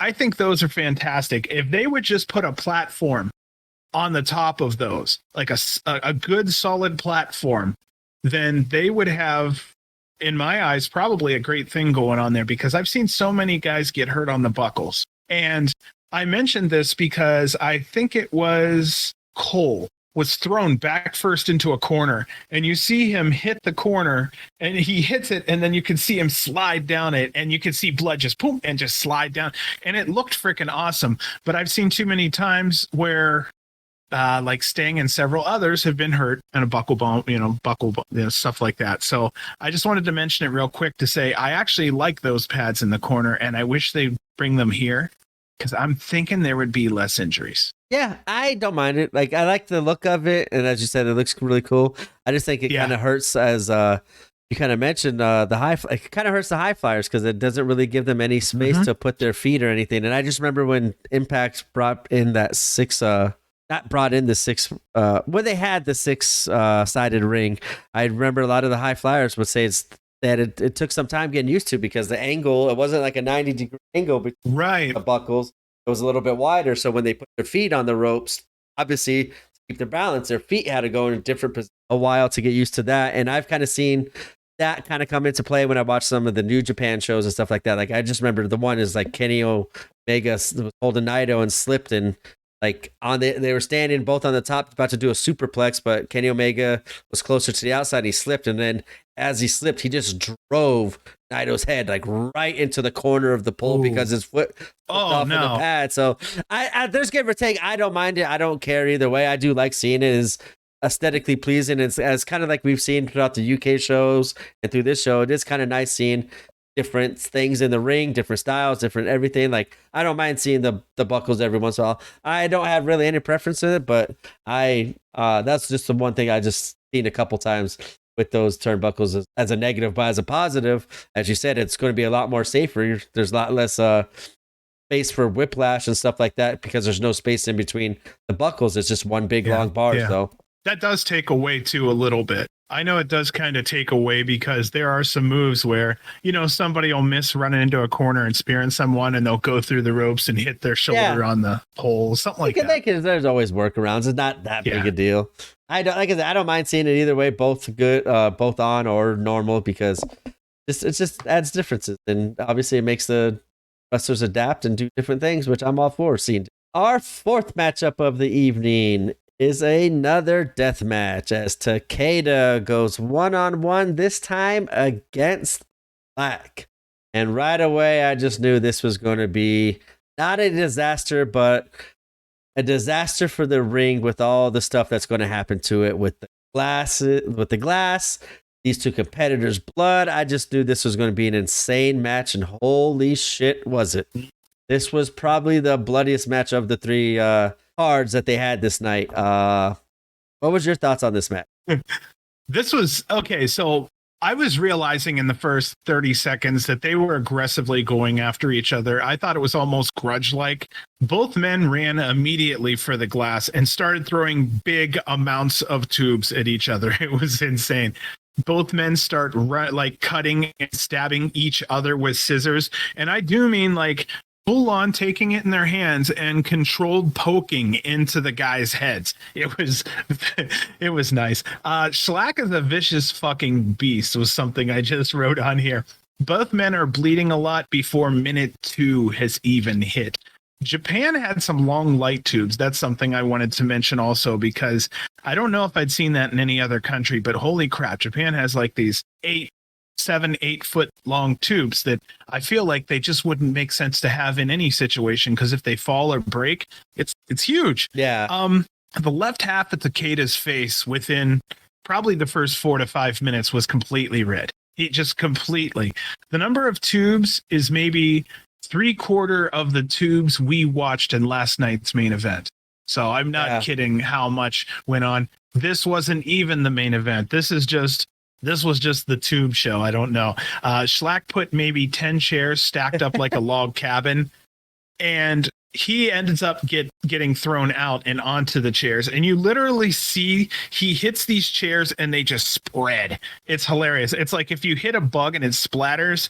That's exactly what it looked like. He looked like the bug, and the chairs splattered everywhere. Yeah, it looked like he didn't break his fall at all with those chairs. It looked like he just went right through them, but the chairs just exploded outside of him. That was pretty crazy watching. And then here we are again, where both men just start throwing and running into each other with huge amounts of light tubes. We had spooky dust everywhere. Takeda's body has either fresh blood or blood-stained skin all over his body. It looks like a shirt with the amount of blood stained that he had going on. The second half of this match was completely Schlack just getting fucked up. I wrote here that both men went to war. That's what I have on this one. Yeah, just seeing, even before I got to watch this match, I just knew to keep an eye out and actually pay more attention to this match, because on the Patreon, they did post a couple pictures of the events, right after the events happened, even though they haven't been broadcasted yet. And this was one of those pictures where I was watching, or when I looked at it, and you just see the back of, I think it was Schlack's back or Takeda's back, was just littered in glass and blood. Saw Takeda's face. Yeah, it looked like he had one half side of his face looked like this. Peeled, the skin was peeled off, and it just that red. And seeing all the glass they dumped into the box after the match was over, when they sweep up the ring, they throw it all into a box, and you just see all the broken glass, and there's just blood everywhere. I just knew that this was going to be one of those matches that it might not be great in ring, but it's just going to be chaotic and a war. I just said a war, because these two looked like it felt like there was something on the line during this match too, even though there wasn't. It just felt like, hey, these just aggressive. They're going in, and there's a purpose to every time they swung a light tube or slammed them onto the chairs. There was a reason for everything, and I don't know. It was just crazy seeing them two just go nuts, and they went crazy. The crowd was clapping super loud, I know, during this match. This was entertaining, fun. It was it was different than the normal deathmatch style that I like. I like the wrestling moves with Cologne, Parker, Segura, tell a story inside of it. I don't like hey, here's my turn to swing a light tube, your turn to swing a light tube, but these were one of these matches where I think the situation called for it, because they were just beating the ever-living shit out of each other. And as much as Takeda was bleeding, I thought maybe he did slice up his face pretty good. But luckily, after seeing the after pictures, he didn't. It was just a cut real bad in his hairline, which is good for him. Yeah, and with a lot of those head wounds, I can personally tell you, I know they don't hurt, but they do bleed a lot. So, of course, when it runs down the face, it looks great for camera. So I think they used everything they could have in this match. It was fantastic. Great death match. They go to shake hands. Takeda backs off, flips off Schlack. Schlack laughs and starts tugging his fucking junk at Takeda. My last note on this was, how is the main event really going to top this match? Like, this is a number 4 match. I'm about to say, we still got another match before the main event even. Yeah. And that next match is Effie and Jun Kasai. So it's like, holy shit. Yeah, that's a good one. I don't know if we did say who the winner was. I don't think I paid attention. I think I just flew right through that shit, man. Hey, I don't mind, because I'm actually very much looking forward to talking about Jun Kasai and Effie. So that was a fantastic match. Not as crazy as this one. I thought this one just had so much blood and violence where it was going to be hard to top it. The next match was pretty good in its own sort of way. But going back to Takeda and Schlack, Takeda does pick up the victory as he just kind of backdropped and dumped Schlack onto a bundle of light tube, pinned him for the 1, 2, 3. And then, the animosity at the end of the match was like two big old bears. Like, hey, we just got done eating a buffet full of glass. We got the blood everywhere. Let's do it again. And like, nope, we're just going to flip each other off, and we're going to do this another time. And I kind of like it. Like, they were hysterical at the end of the match. I just liked how, I'm going to shake your hand. No, I'm not. I'm going to flip you off. Okay, I'll shake your hand now. No, I'm not. You could do whatever you want. Like how Schlack did his junk and stuff like that. I liked it all. It was cool. And you could tell there's a lot of respect there. There was no animosity with all that part, but it was fun. Very fun match. Very violent. And tough to follow. And what the match to follow was that we said is Jun Kasai going against Effie. And for me, this was a big one for me because I have heard about Jun Kasai, and once I've seen clips of him and read about him and kind of heard about how good he was, and the little bit I saw of him, he was one of my kind of new favorites to watch in Japan with the deathmatch scene. Because as I said last episode, or maybe earlier this episode, who knows? They're all running across each other, but I've always kind of called Jun Kasai like the Shinsuke Nakamura of deathmatch wrestling. I think their looks, their charisma, how good they really are in the ring goes a lot for me to become a fan. And I have seen, I would say, maybe less than 10 matches of Jun Kasai. I want to dive more into the library, but every match I've seen of his is fucking brutal. Nuts. He's crazy. There's a reason his body's all marked up as it is, and I love seeing Jun Kasai. And then seeing him go against Effie, I was like, wow, this is two different styles. To me, it felt like when I watched Suzuki versus Effie. Like, I'm going to watch a very good wrestling match, but I'm very interested to see all the shenanigans that happen during the match because of, Effie and Suzuki have their shenanigans, and I know Jun Kasai has his own. So seeing Effie and Jun Kasai in this match, I was super excited for. Okay, so here we go again, where I'm going to kind of bust through the notes real quick, bullet point style. And this is to save everybody a lot of time because there was so much going on that I'm just going to bam, bam, bam. So here we go. Okay, so the first couple of things that I mentioned was Effie comes off different without that crowd reaction. I really noticed it. He just didn't have like, oh, my adoring fans. He didn't have that to play off of on the way to a ring, which kind of stunk to a degree. Jun is going to fuck up Effie's face was what I was thinking of because that's Jun. I'm a huge fan too, by the way. I might as well just say that right now. So Jun comes out with a fork board, but I also noticed that when he comes out, there's this aura. Like when he enters the ring, it's a happening. And I absolutely am a fan for that. At one point, Effie yells out, "Crazy monkey, sexy monkey." And of course, I don't know why, again, I was probably 2-3 in the morning at this point, but I put Effie is a gay Pepe Le Pew. He's a lover. I'm showing my age, but it was so funny. Who knows what the hell I was doing at 3 in the morning. Effie uses more feminine motions and movements since words don't really translate as well over in Japan. So that's kind of how he does his thing. I have to say it was nice seeing a more serious Effie wrestling performance. That's one of the big things for me, and I say this with all wrestlers in GCW, is that at least once, maybe twice a year, every performer deserves to have a good match that's more serious so that we can see who the performer is without the gimmick. We want to see their talent level. We want to see their fundamentals at play. That's what we want to see. So this was one where I won't want to, it's not completely serious, but I just want to say it was more playful, and there was some real wrestling that went on in this too, not including a shit ton of pain. Kasai was pouring the pain on Effie. That's kind of funny that I have that in the notes there. Effie was the first blood in this match from Tubes. And there were no really real high spots off the top rope minus one or two. It was just back and forth ass beatings the whole time. Effie's Under the Rainbow put June's face onto the fork board. It looked brutal. The biggest bundle of tubes I had ever seen come out, I was guessing 12 or more, maybe, because there were so many I could not count them, and I did try to give a little rough estimate. I would say somewhere between 10 and 12. Somewhere in there. Skewers went into old Effie's head. There's something I didn't really expect to see happen in an Effie match. Kasai takes off his pants, and he has undies and fishnets on, just like his friend Effie there. So holy shit, we have Sexy Monkey now. So Sexy Monkey hits Effie with the top rope Tiger Destroyer onto that large bundle of tubes that was brought out.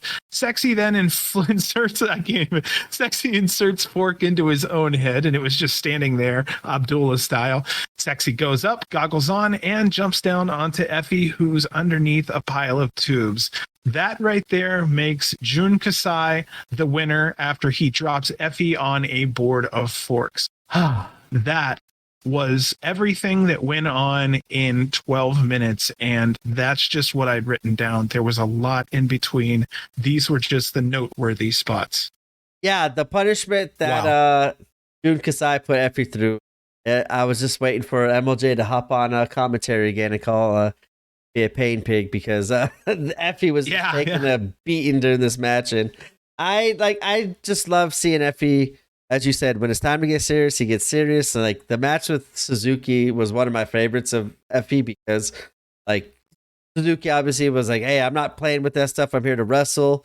And they did the wrestling stuff. And then afterwards, as we see the same thing during this match, they give Effie their time to do Effie's thing. But Effie, when it's time to get serious, he turns it on, and he puts on a great performance in this match against Jun Kasai. And like, I think this was seeing Effie do this was, even though he lost, he just came across as more badass and someone to take more serious when it comes in the ring that could hopefully help him out. Maybe he'll get another title shot here soon, because Effie sure as hell talented, sure as hell over enough, and he's been putting on great performances, even in a loss like against Jun Kasai. And for me, after I was watching this match, I kind of made it a point. I made like a couple little shows matches I want to watch of Jun Kasai going against different talent, because I heard after seeing the craziness, that's one of them. Yeah, that's one of them actually. And then I think it was June against Drew Parker. I have as one of them.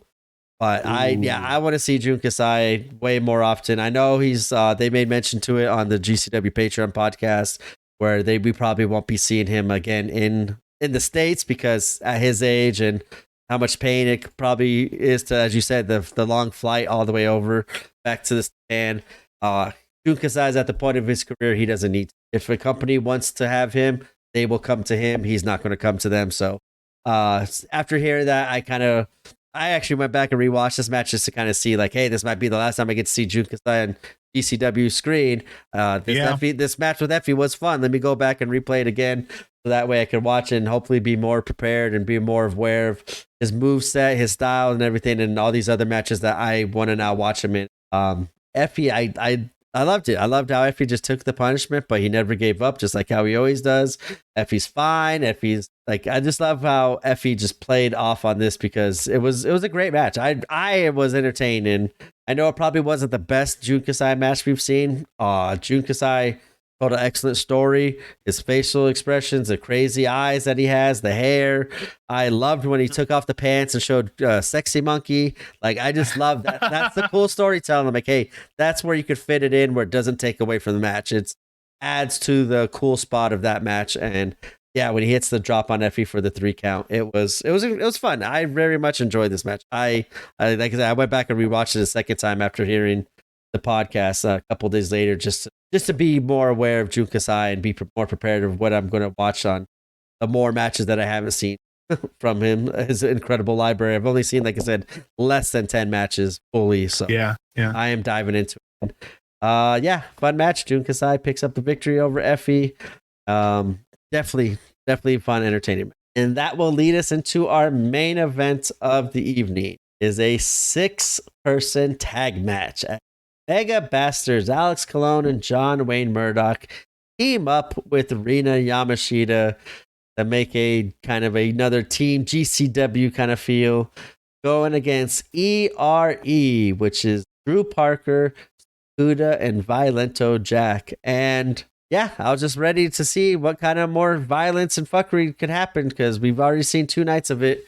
And to end the second night off with this as the main event, I was expecting a lot more violence than what I had. Like I said, it's just kind of felt like watching a deathmatch tournament, other than having the feel of cheering for somebody to win throughout the entire night. Just sitting and enjoying the violence and seeing all the competitors I love competing. And this match definitely was a nice way to end night 2. What was your thoughts on this? First note was, this will be an amazing match. That was the first thing. I'm looking around the ring. I'm looking at 6 badass motherfuckers. I didn't know what was going to happen. I just knew it was going to happen quickly, and I was really looking forward to it. There was all kinds of weapons around. So, I couldn't wait. Okay, so here we go. We're going to do the good old bullet point thing again here, because there was so much going on that was unique. I want to mention that. I also want to mention that if there is a minute that I miss, I think there's a minute between 10 and 11 at one point. That's because throughout this whole match, there was real wrestling. It wasn't just swing, bada, swing. There really was wrestling in this thing, and that's what GCW is known for. So I wanted to make sure we knew that. So here we go. First 2 minutes, we have busted light tubes, double ball grabs by Rina. Minute 3, board covered in barbed wire, busted on Rina. Minute 4, Jack is a big boy is what I wrote here. Tope suicida, and it was huge on Murdoch. Minute 5, Cologne, light tube, tope, which was excellent. Minute 6, broken tubes, more wrestling. Minute 7, Sakuda on board with barbed wire. Minute 8, metal skewers and needles through the mouth. Minute 9, quality wrestling. Minute 10, Murdoch through a tube bundle. There was way more wrestling in this match than was expected, and I will never complain whatsoever.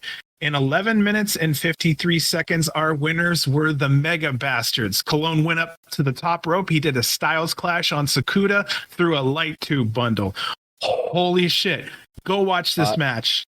Watch this match. Yeah, I love that spot when Cologne's done. I've seen him do it a couple times through people onto the light tubes at the ring. I always wonder, because like, hey, there's no catching yourself, embracing yourself. You're falling from that second rope with another person's body on top of you with bundle of light tube. Yeah, that was fun seeing. John Wayne Murdoch in my mind is starting to stand out a little bit more and more throughout all these shows as like someone you could start.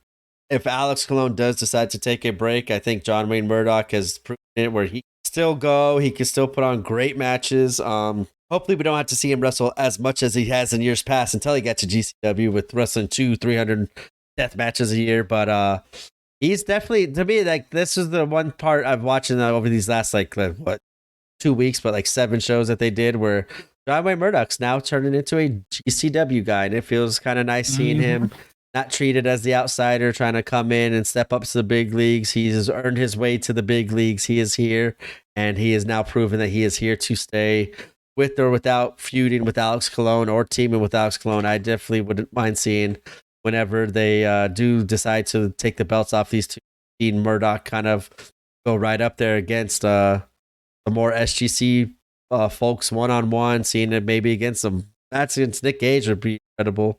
I don't think I've only seen that match once, and that was like the early GCW holidays. And then we didn't see Murdoch for a while in GCW ring after that. So I just think John Wayne Murdoch has earned it, where he could do a lot more kind of cool dream matches. So this was fun. I didn't know how Parker, Sakuda, and Violento Jack would kind of work together as a team. I kind of figured Team GCW over there with all three competitors would work very well together as a team, and I think they did a fantastic job. And Team ERE, I think, did a very good job as well, putting a lot of cool tag team moves together, as you said, during the wrestling part and not the deathmatch part, which is it's cool. I like seeing, as I said, the wrestling getting incorporated into death matches. Always fun for me. All 6 of these competitors put on one hell of a main event to end the night on W's Dead or Revival, on my opinion. Yeah, and then the end of night, the end of night. This has been a long recording session. The show ended primarily in like a huge pull apart. It was like an old school like standoff.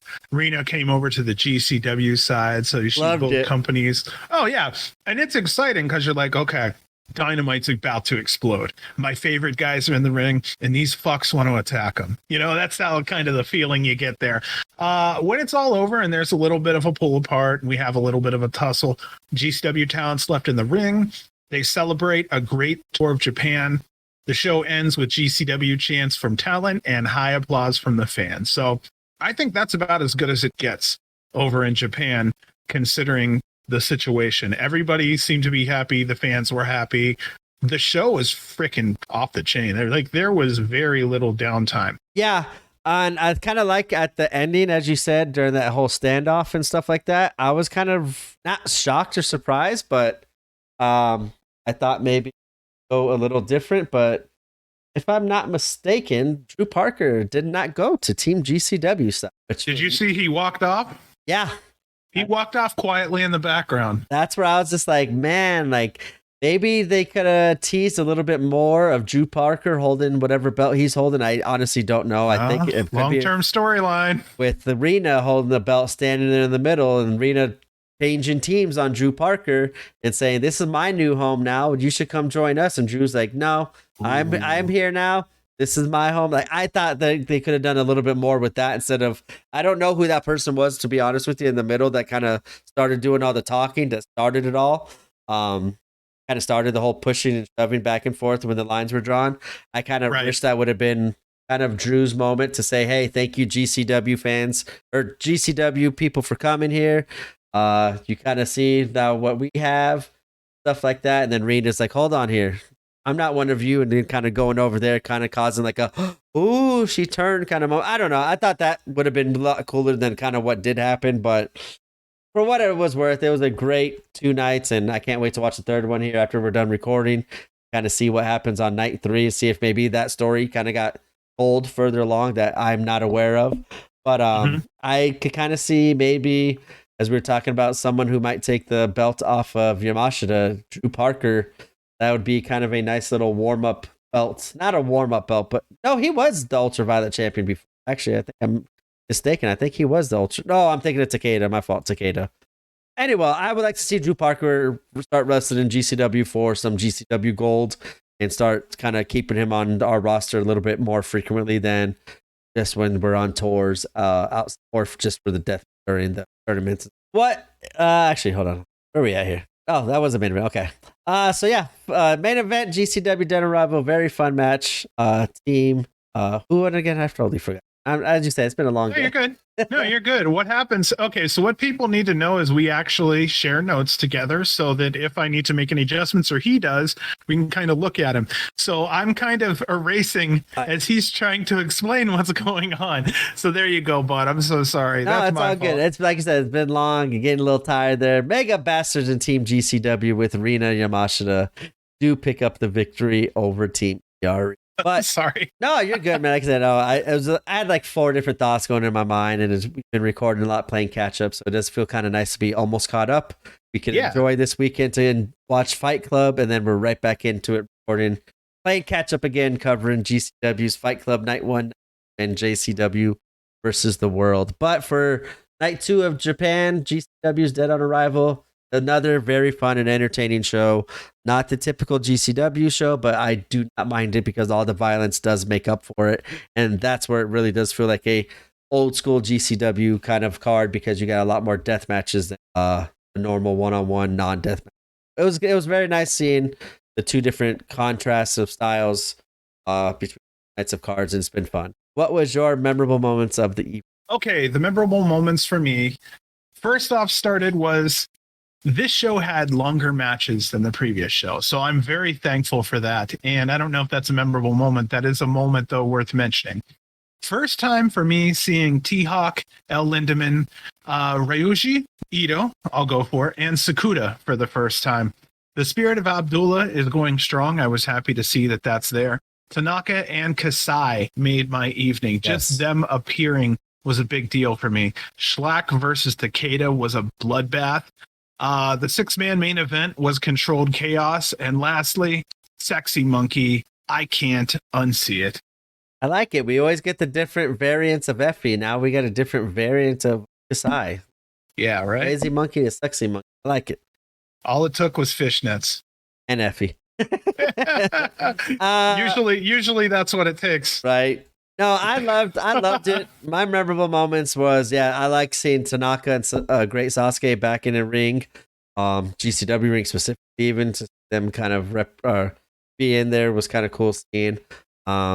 The Takeda versus Slack, that was cool death matches that normally most circumstances would not be my cup of quote unquote.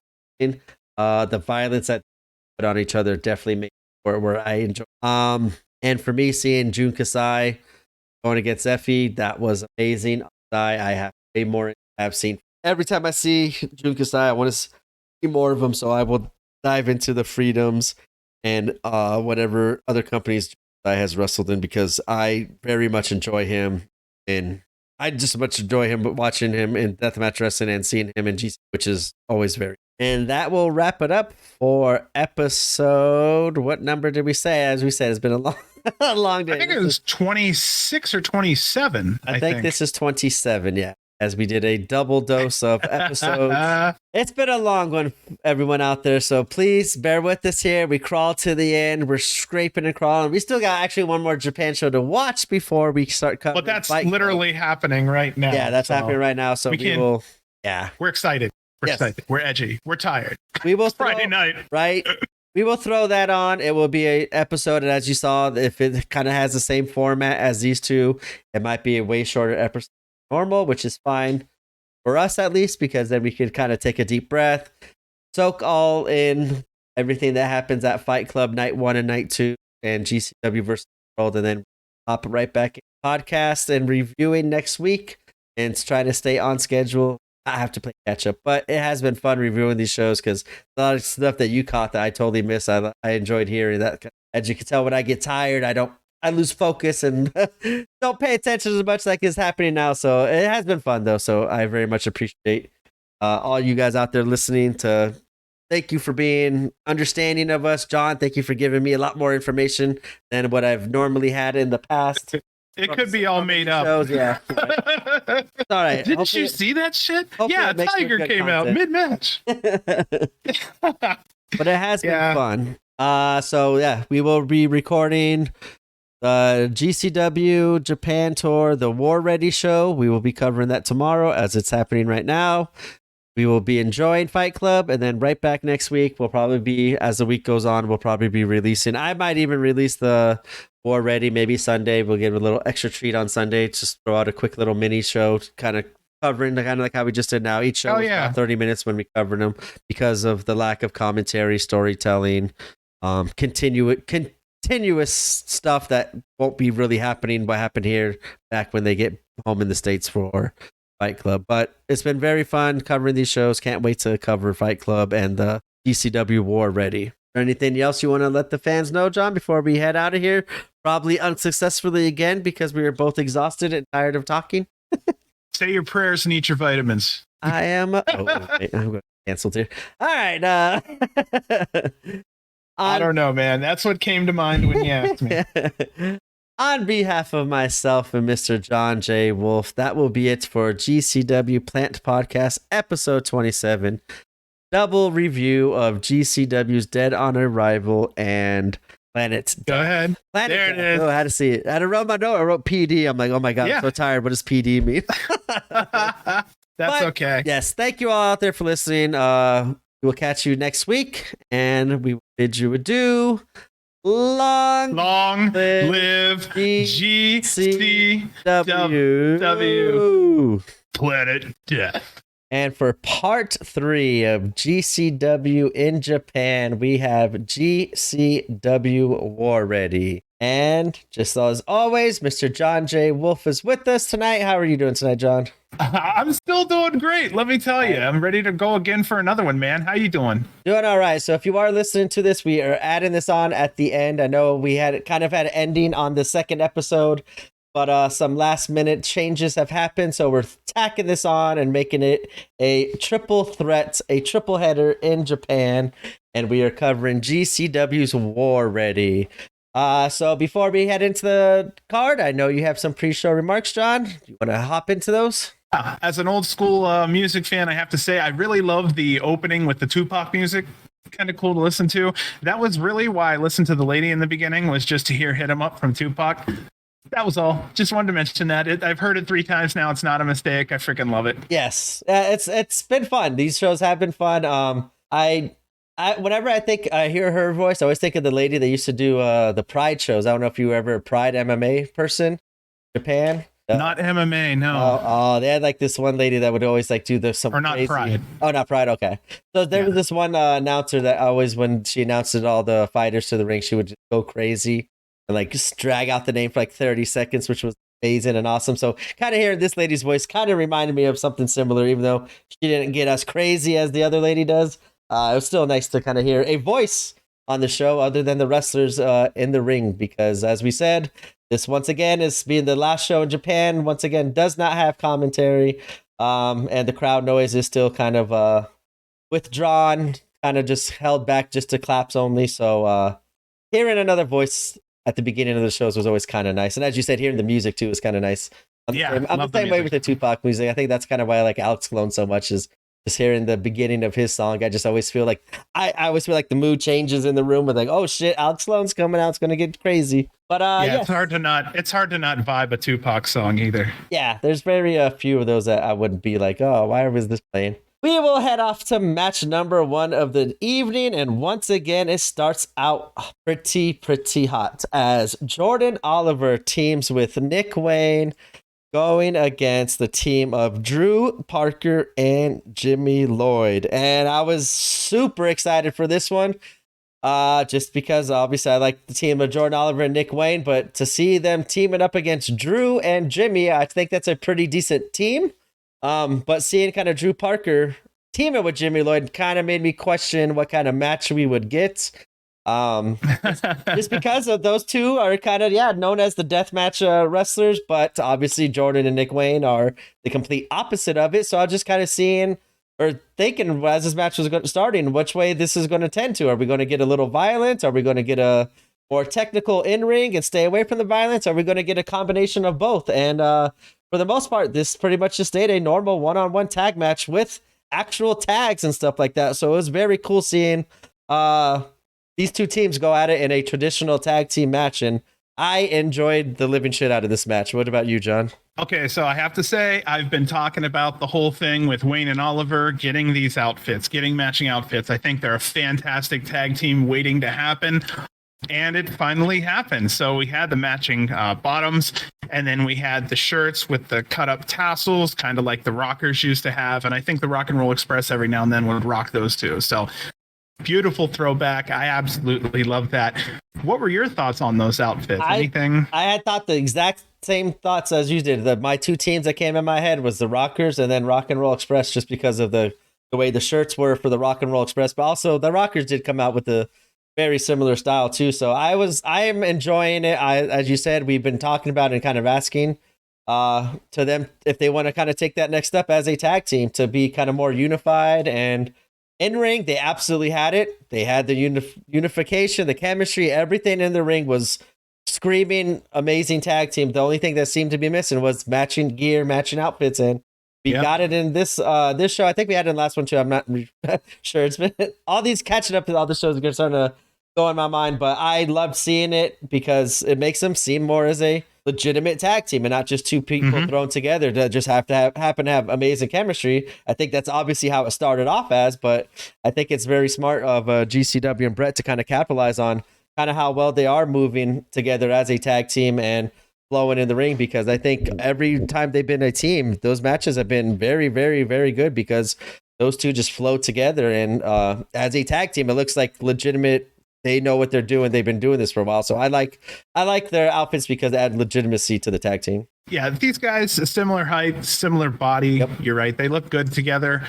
Wayne and Oliver really has a high potential as a team. And I do like the fact that I think a couple shows down the road, since most people may very well be caught up, it was mentioned that they will do things together, but they're still going to keep everything separate. And they're so damn strong. I actually prefer it that way. I think that would really strip down the strength of both of them if we just kept them strictly tag team. Yeah, especially with the role Jordan's been on up until this point as a singles competitor. He's been racking up some pretty significant wins. And in my opinion, climbing his way up the chart to be hopefully next in line or right up there with the other people that could be next in line for the GCW world title. And I'm the same way. I love seeing them together, but you don't need to say, hey, you guys are a strict tag team. You could have them wrestle as singles competitors as well. You don't got to limit to them in a box, as we talked about before. Just because the person's extreme champion doesn't mean that every match has to be ultra violent or crazy. They could have a non-title dream match against another opponent and just have a cool match. Just because they're the title holder doesn't mean they need to defend it every single time they're out there. So I do like that. As you said, it was mentioned on a future show that came up, but I thought that was a really smart move just to acknowledge it, because as some fans, the casual fans, they might just see them as a tag team and think of, hey, they can't go as singles competitors, which could really hurt them. I think them getting out in front of it and stating that was a very smart move. And then when the match kind of started, you could see that Wayne's left arm was still taped up from that minor injury that he'd gotten from the previous night. Parker and Lloyd were established as the heels. It was very obvious from the get-go. There was a point where I believe it was Oliver extended his hand for a handshake, and Parker just kind of backed off and tagged in Lloyd, and that was where that whole heel thing was really established. I did notice, though, that the crowd was definitely, I guess the clapping was more alive this show than the other two previous shows. I don't know what the difference was. Maybe it was just we had a couple louder fans, but it was really nice that they were more alive.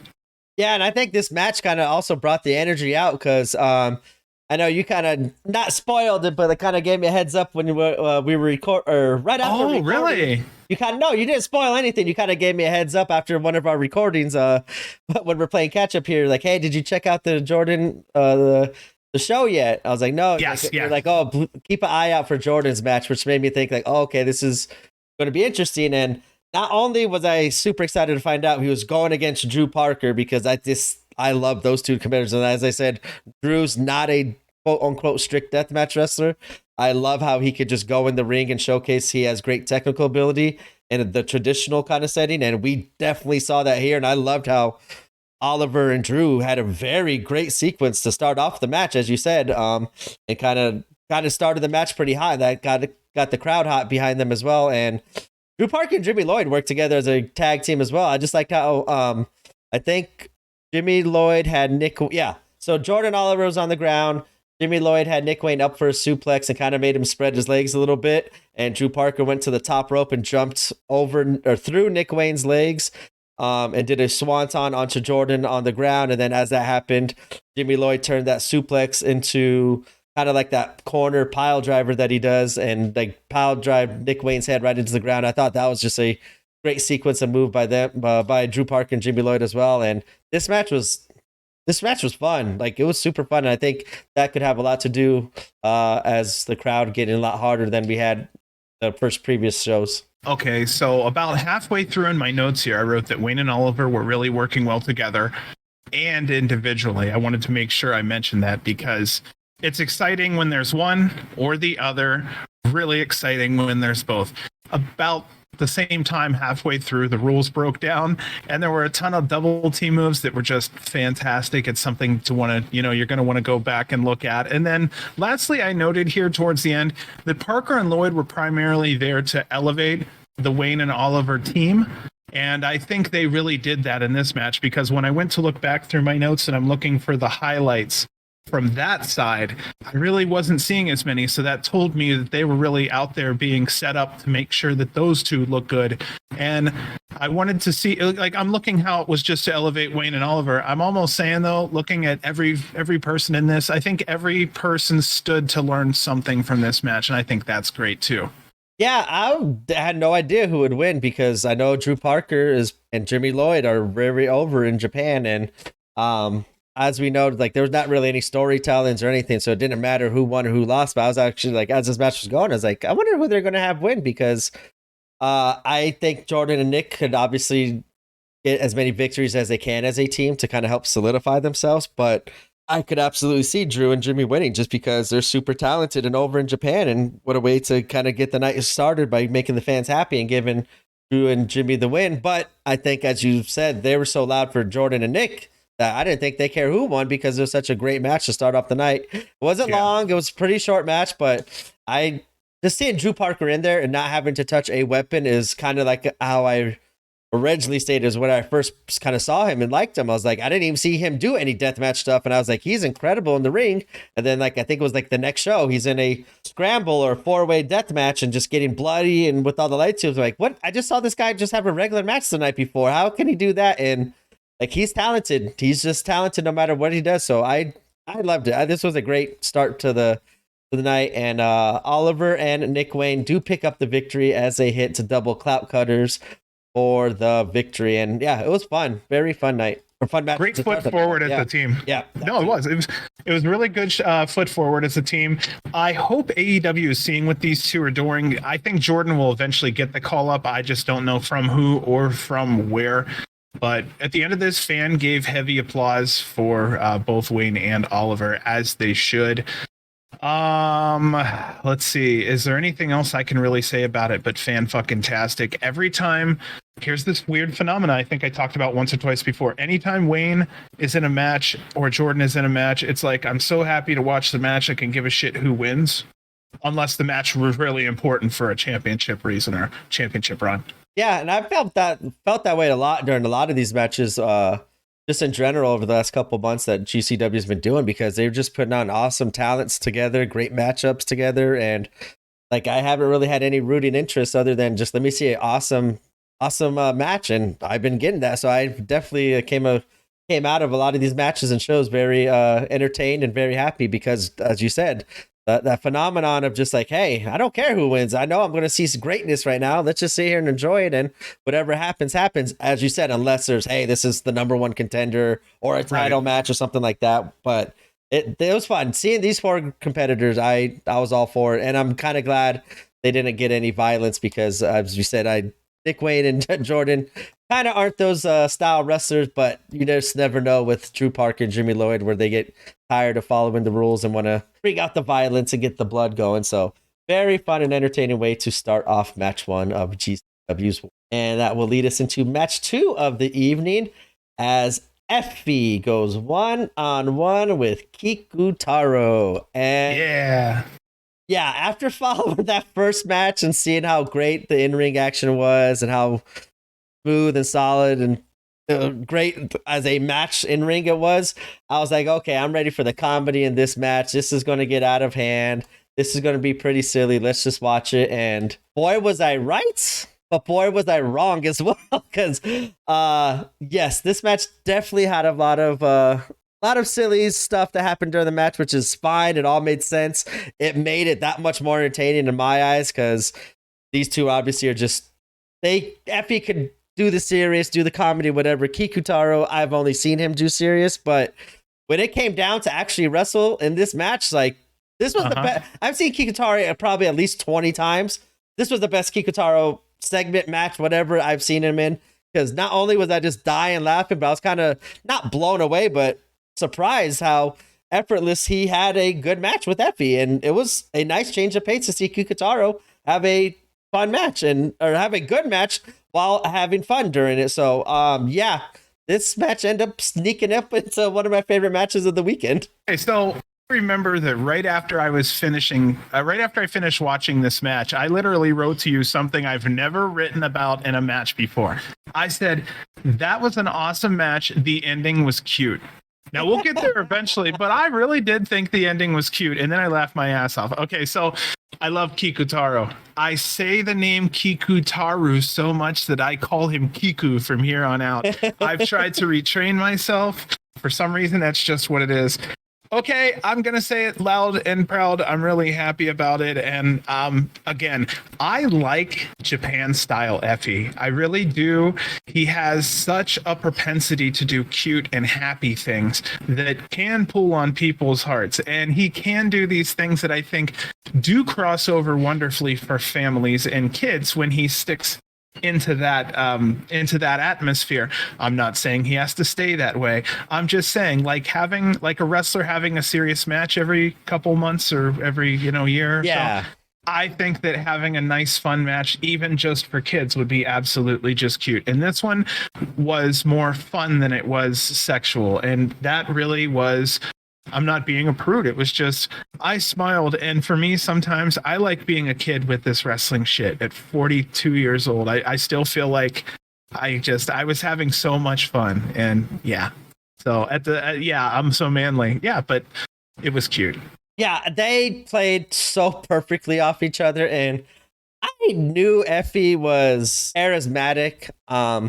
The most charismatic I kind of saw him lately was the Settlement Series when he was the judge. I was just like, man, Effie, if he doesn't have to wrestle. If he wants to be a commentator and be a manager, or like anything that's not physically in the ring, but as a on camera, let's say like when his career does wind down, I think he has so much charisma and control over crowd and like how he gets the crowd to react to him and the way he responds to the crowd reacting to him. I think he makes quick little adjustments to make everything pretty fun. And this was one of those matches I like, this Effie he's super talented and charismatic, and I loved every piece of this match.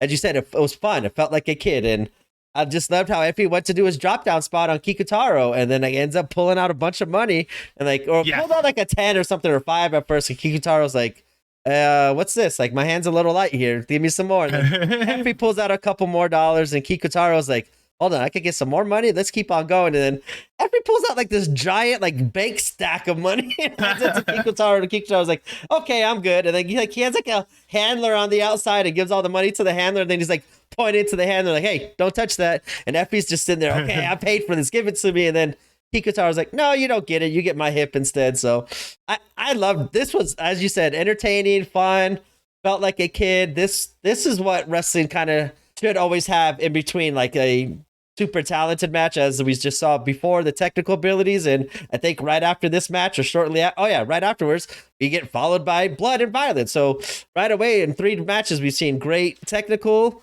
nice fun comedy match, and get violent. And I think as a fan of Kikutaro and Effie, matching them together in between these matches was perfect and a great pacing of the show.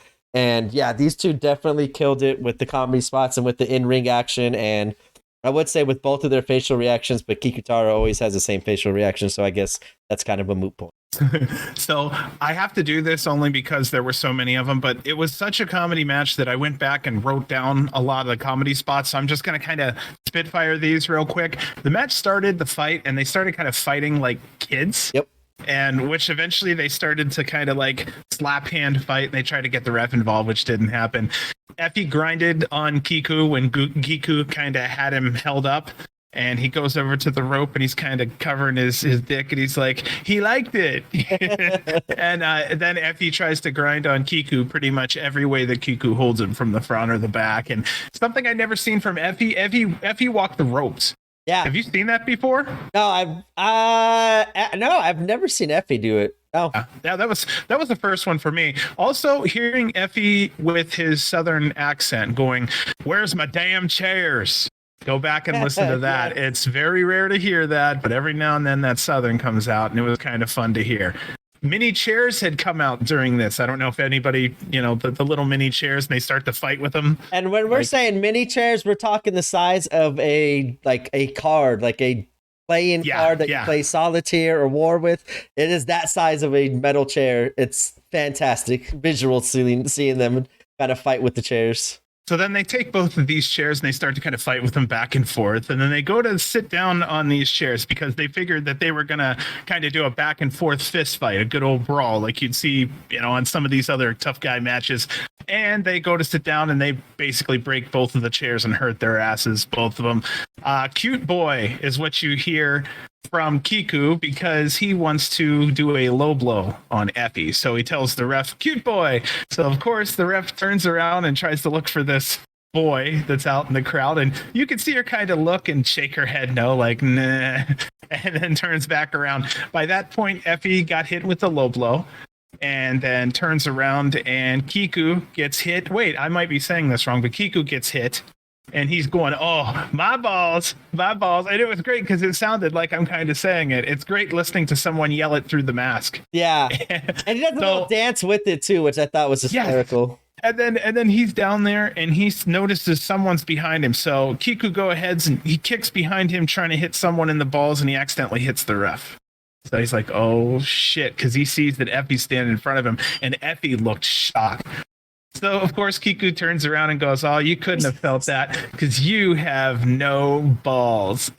Yeah, I'm just literally watching that part right now. And so the referee, Scarlett Donovan, and her reaction when she got kicked was the most hysterical thing ever. Kiku's like, yeah, I got her. And then like she's just standing there with her hands on her hips, just like looking at her or looking at Kiku. And then Kiku turns around and she's like starts getting all mad at him. Like, oh, Scarlett Donovan's low key become like one of my favorite referees. Yeah. Oh, yeah.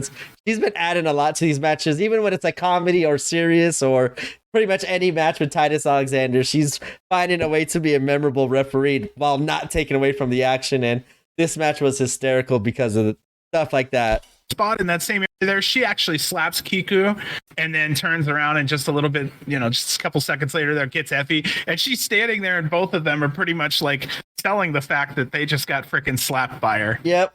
This was so fun. Like, just even like I said, I'm rewatching it again as we're going because like I wanted to see that spot again, and I like literally wiping away tears from my face right now, laughing so hard because like this was so fun match. Like this one out of all, like we've seen Invisible Man, we've seen Early Morning Guy Steel, we've seen Kikutaru a couple times. Like for entertainments, this was one of the top things I've seen GCW do. Like. Settlement series, the first one was pretty fun as well. Just kind of like a little different how it was fun, but as a whole show being fun and entertaining, it was really good. But this match is right up there for me because like I said, rewatching it now, this is the third time I've watched that part. I'm just dying laughing and have tears in my eyes. So please go back and check out this one because it was this match alone, as we said, I've kind of now picked out like one match a night that's worth the price of admission to watch. This will definitely be the one for me because it had fun. It was great in ring, but great comedy as well. He kisses Kiku towards the end of this match and stunned him. I mean, truly stunned him. And that is how we got our winner. Effie basically went over, hit him with Under the Rainbow, and that was around an 11-minute match. It was absolutely fantastic. The bell rings, and you can hear Kiku on the ground almost thrown up. He's going, and everybody's laughing their asses off. But once it's all over, everybody stands up. Effie kind of gets down on one knee and kisses Kiku's hand. And none of it was, anything. It was kind of more fun. And then Kiku gets down and kisses Effie's hand. And of course, they have to kiss. So they kiss. And then what I thought was cute was the fact that at the end, they kind of both held hands and then they leave together, which is cute. The music's playing in the background. And once they both go to the back, the music's kind of trailing off, and you can hear Kiku like screaming, and I couldn't hear because it was in Japanese, but then you can hear a second time, and the people are laughing. Did you hear that? No, I did not. No. Oh my God, go listen to it. I don't care if it's even like while we're recording. You have to go listen. It is so comical. That made the match for me. Is you can hear him backstage screaming. Effie's trying to fuck with him. I will have to go back and watch it because if I do watch it on the thing now, it will pick up in the stream. So okay. I will definitely do it as soon as we're done. I'll watch it because I know this. Like I said, I fast forwarded to this part just because I wanted to watch that spot again because I know you're about to bring it up and I was just like smiling, just thinking of the spot. So I'm like, hey, I'm here. You're talking about it. Let me just pull it up real fast and watch it again. And I want to go back and just rewatch this whole match again because. Like from start to end, it was amazing, and I will probably catch a lot of things that I missed that you caught like that. So I definitely want to catch that part to see what Kikutaro does, and that I'm not a huge fan of the Kikutaro stuff. For me, it had its point where, okay, come out and do your little 5-minute stuff, but like when it gets dragged out 15 minutes and it's too much for me. I did not care about this match. This could have gone on another 10, 15 minutes and I would have enjoyed every single second of it. And like I said, in-ring, this was kind of like good in-ring action for Kikutaro too, because usually just the comedy where he actually did a little bit of pretty good wrestling with Effie here. And these two definitely killed it. Match of the night for me, because just the smile on my face and just enjoying a fun wrestling show or match. And that's how wrestling should be. And it was awesome. So the last thing I just want to say here was, normally you wouldn't see this fast-paced opener and then a comedy match as match number 2, and they really pulled it off well. I would have almost thought that something like this would have been good between match 4 and 5. Yeah, after all the violence. Break up. Yep. Yeah, because match number 3, the rest of this card coming up is so freaking violent that I can see now why they put it here, but I also could have seen it between match 4 and 5. But I just wanted to say that they made their one comedy match look so damn good that they didn't need a second one anywhere else on the card. And you know what I realized too, with these shows, most of the matches after the first, they went right in order.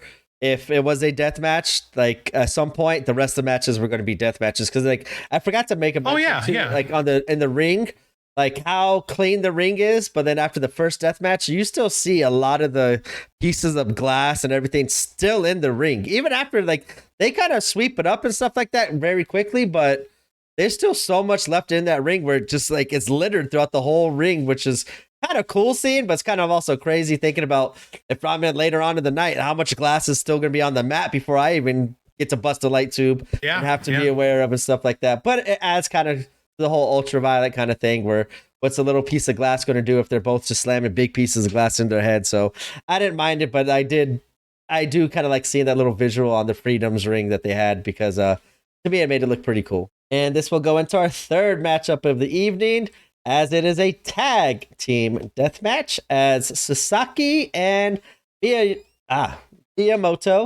teamed up and going against Slack and Segura. And Slack and Segura as a team, I'm like, what is this team? I cannot wait to see this disaster of all 4 competitors just going at it. But seeing how Slack and Segura team up, I was like, that's a pretty odd pairing, but I don't mind it because these shows have been very fun and entertaining. So give me all the crazy wackiness booking you could do, because so far it's worked and it's been fun.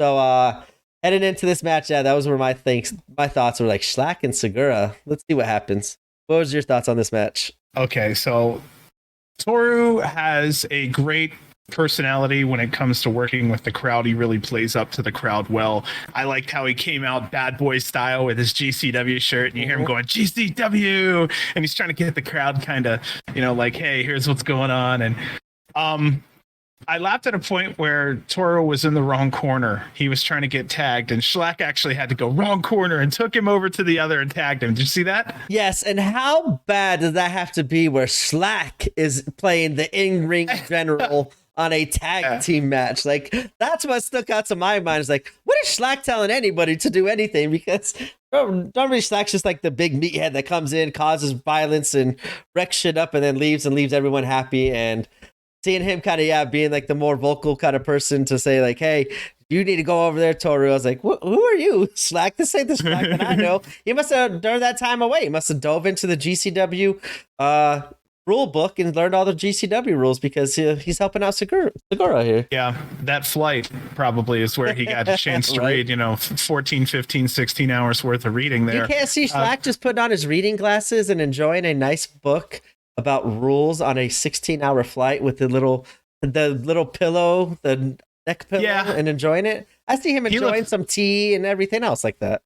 I think I can see him having Zen-like moments. I think he looks really interesting. He looks like a completely different man with glasses on. I've noticed that. You ever seen him with glasses? Actually, no, I didn't. Different.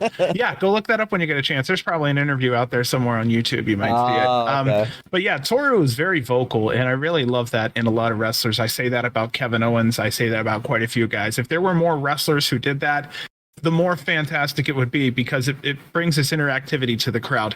Chairs came in at around the 5-minute mark. There were some spots about money, but it was more or less for the Japanese audience. I'm not going to lie. I don't want to touch much more on that, but it was around a 1.5-minute, 2-minute thing, and it was part of the show. Everyone ended up eventually teaming up on Toru, and Schlack beat the shit out of him. Toru busted Schlack with a chair, and Schlack hits a sit-down power bomb on Toru, and that completely had the team fall apart. And I don't want to announce the winner yet. I just wanted to kind of hit those high points. What are your thoughts on this one, man? Yeah, I was a little confused too.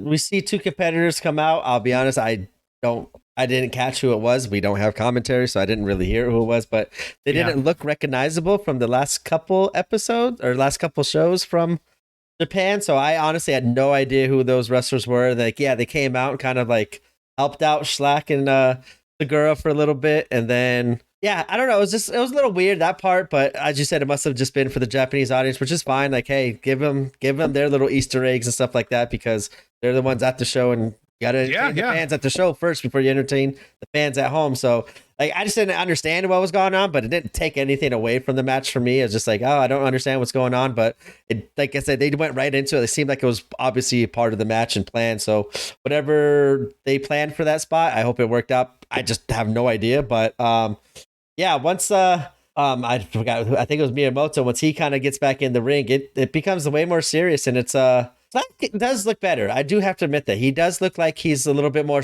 in a good way, slowed down in the ring, and not just crazy and chaotic. As I mean, it's Schlack. Like he's a bull in a china shop. It doesn't matter like what he is, but I know sometimes when he kind of gets in those kind of moments where the blood gets to him and his blood gets flowing and his heart rate goes up, he kind of just goes crazy. Just wants to hulks out. Yeah. Exactly. And whether it be good or bad, where I kind of like it now, it seems we got a more tame version of Schlack. Like, we did see him against Takeda get a little crazy, just start swinging the chair unsafely and stuff like that. But yeah, I do like seeing Schlack in the ring. It does feel, I think you said before, it feels like he's back home, and it does feel good to see him in a GCW ring, because that's where I think we all think where he deserves to be, and where he kind of does his best work is in the GCW ring. And I felt it was nice seeing Schlack back, but this was a pretty good match. I thought it was going to get a little bit more violent than what really happened, but I'm fine with it. It was fun. It was a good match. It wasn't nothing, like you said, nothing to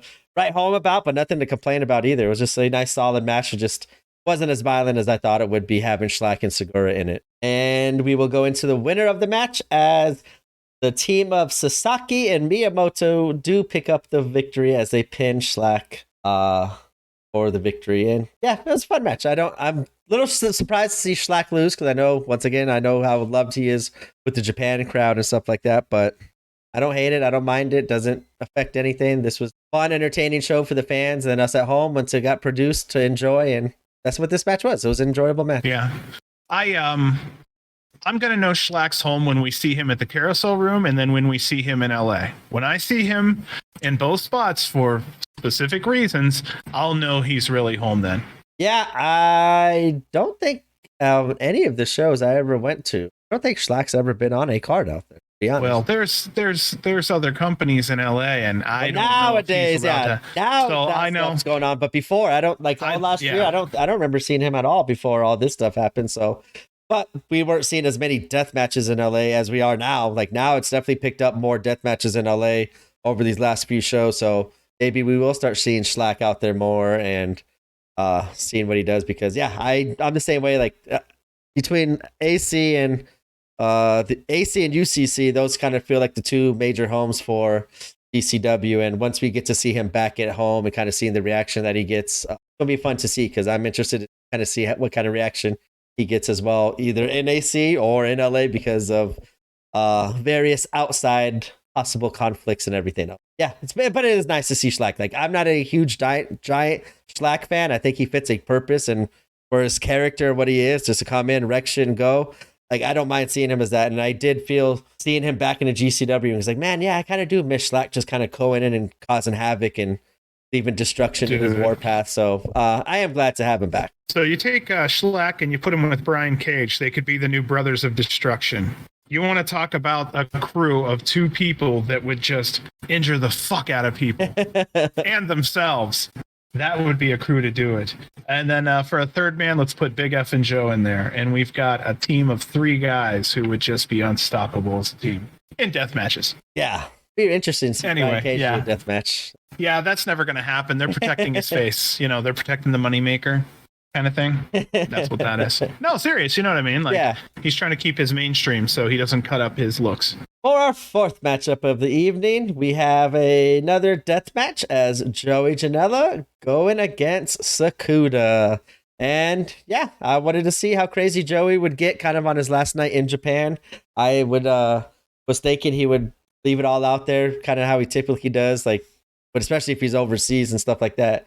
Joey's always going to give 110% out there and try to find some way, some crazy shenanigans to make the crowd happy, to get him as a talking point in these conversations. And Sakuda, I think, was a good opponent for him to have this match with and to get that kind of recognition, because I think they gelled very well in this match, because I haven't seen too much of Sakuda other than what we've seen on this tour. And I think I saw Sakuda on the last tour as well when they were in Japan, but this was quite a few years. Oh, not like 2 years ago. So this was a good match, fun, entertaining. This brought the violence that I kind of was missing on the last match. So I did leave. Yeah, I definitely left this match a lot happier than what I did the last match. Okay, so Sakuda was bleeding from the neck almost instantly, and I think there was a point where Janela even says, wait, how are you bleeding? And you can see the ref say your chain. So Janela's chain must have got caught or poked him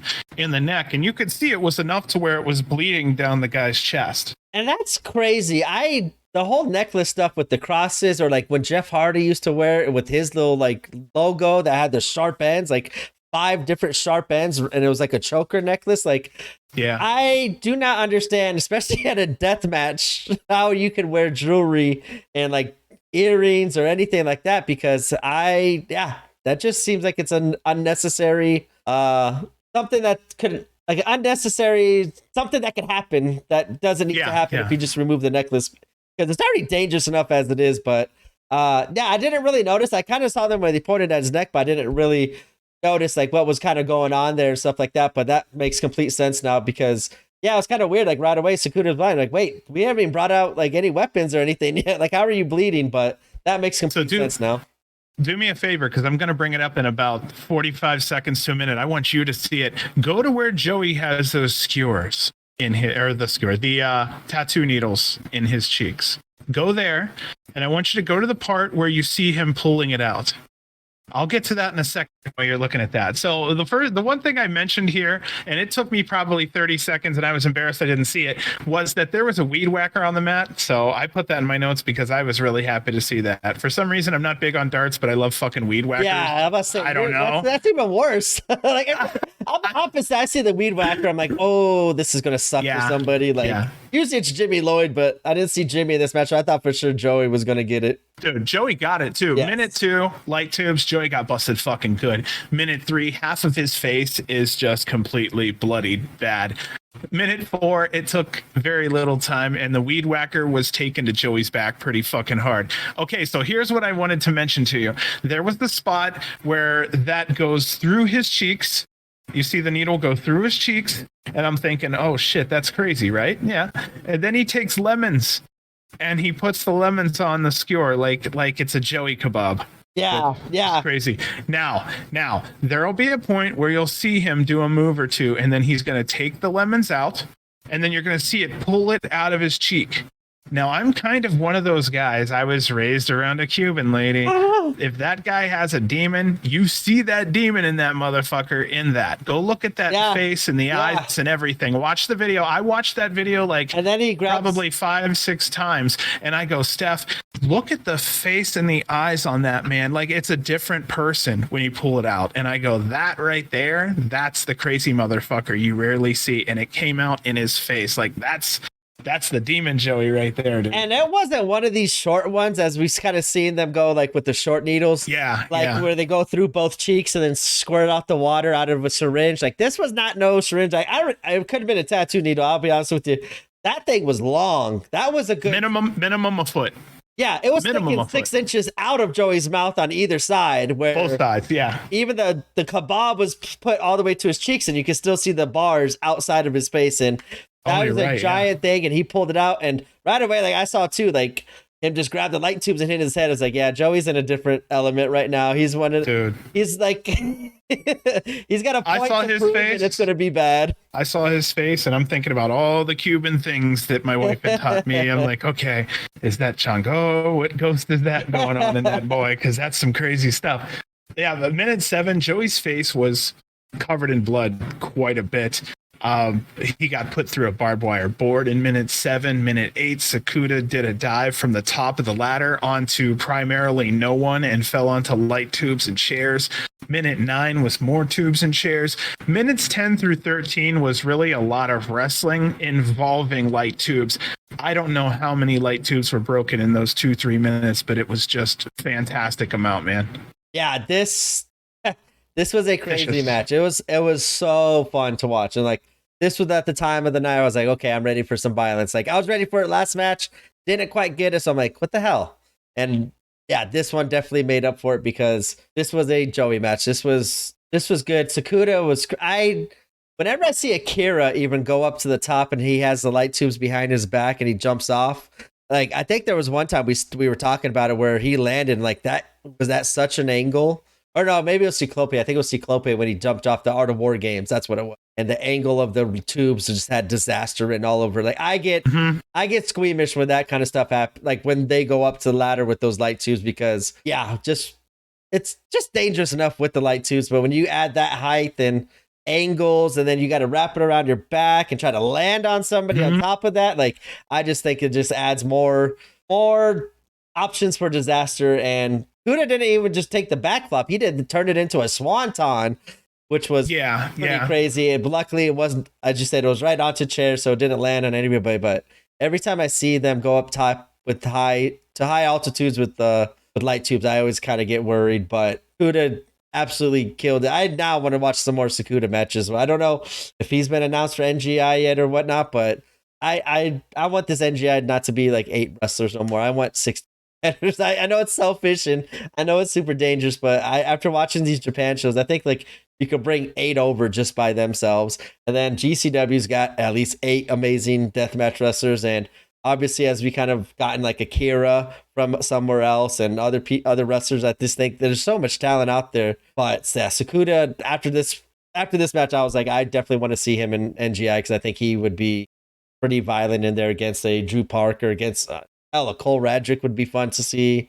Yeah, this was fun. Very, very violent, lots of blood, a lot of cool spots, a lot of dangerous spots. But in typical Joey Janela, it just kind of goes on and on until like he finds that he's had enough of the violence. Yeah. And you could tell, like I just said, at that point where he's like, okay, we're done. We need to end this, because I think the adrenaline started wearing off on him because he started wearing it a little bit more towards the end. But it was still amazing, and I loved it. Like, once again, these shows I have not seen a bad match during these shows, like in Japan, and the violence is just out of this world and fun to watch. So Joey Janela and Sakuda definitely tore the house down with this one. Very violent, very bloody. Our winner, Joey Janela, with the top rope foot stomp onto Sakuda, covered in light tubes and chairs. This was almost a 14-minute match.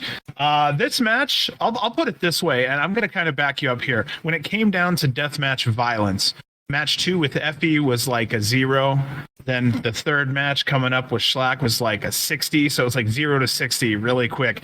And then this one's like 60 to 100 really quickly. Yeah. This one really kicked into high gear. And this was a fuck ton of just violence compared to what I didn't know it was going to go this far, and I'm happy it did, because I knew we had 2 more matches after this. And if this was only 4, holy shit, where are they going? Yeah, I didn't think it would go this violent. I think once Joey got that busted up, I think he just now knows hey, I got to just go with it and let it go and get bloodied up more and just keep on going with it, because it's going to look cool, and it will tell a cool story. And as you said, like I didn't expect them to kick it up that fast, because we still had 2 more matches, which I kind of knew were going to be pretty violent in their own right. So I thought this would kind of ease us into the violence. I thought after Slack's match, and then I thought as this match started, until all the fuckery came out, I was like, that's a lot of shit that they're going to use during this match. I just was expecting like a barbed wire table or a couple light tubes here and there, not the gratuitous violence that we saw already, because we still had a lot more to go for the next two matches. A lot more to go with all the violence happening in those two matches. But yeah, Joey's been on a run, man. It's been nice to see. I know we'll talk about a creative run. Yeah.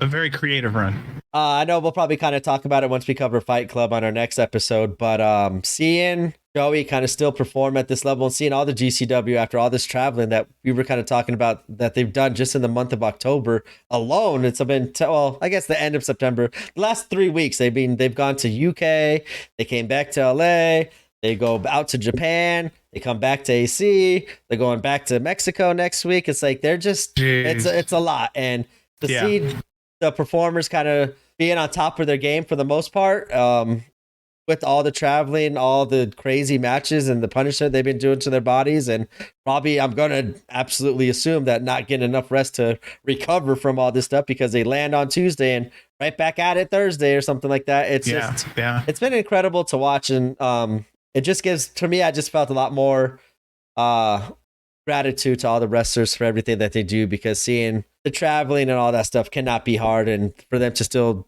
destroy their bodies as they are doing and putting on these awesome shows and matches, it's been very fun to watch. And I just wanted to say, like, hey, it's your dedication is not lost with our show. Like, we understand the dedication, and it's just been, to me, it's been kind of been like not inspiring to watch, but like appreciative to watch them kind of do what they've been doing in Japan and then coming back home and doing the Fight Club stuff. So I just wanted to say that out, because I know these workers bust their ass, and we might talk about, this match didn't live up to the hype. A lot of it's probably injury stacking up and travel issues, or just traveling in general, jet lag. So seeing them kind of compete at the top of their game as they did in Tokyo for those 3 nights was pretty awesome to see, because of just in general, everything, their crazy schedule that they've had lately. So I just wanted to make a mention of that, because I know we kind of talked about it about Fight Club. Well, what I was really happy with was we're probably going to get another look at these two again. Both men showed respect, and both men said in the ring one more time. So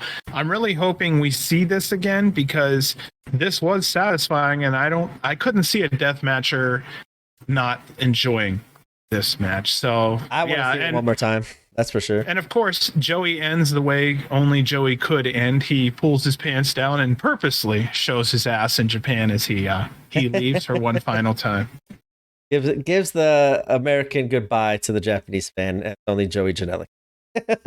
And that will lead us into our 5th matchup of the evening, as it is for the GCW Ultra Violence title, as Rina Yamashita is defending the Ultraviolet title against the current GCW Extreme champion, Cole Radrick. And I was kind of shocked that they put wasn't belt versus belt, but champion versus champion for one of the belts and not both. So I was right away kind of expecting maybe who would win, but as I talked about before, maybe that person's not going to win, because it's time to bring the belt back to the States and kind of defend it more where Yamashita might not be able to. So I was very interested in seeing how this match would kind of play out. This is kind of really the first, I guess Mance Warner versus Rena was a very good kind of a GCW storyline, if you want to kind of bring that up, as he kind of got a title match. But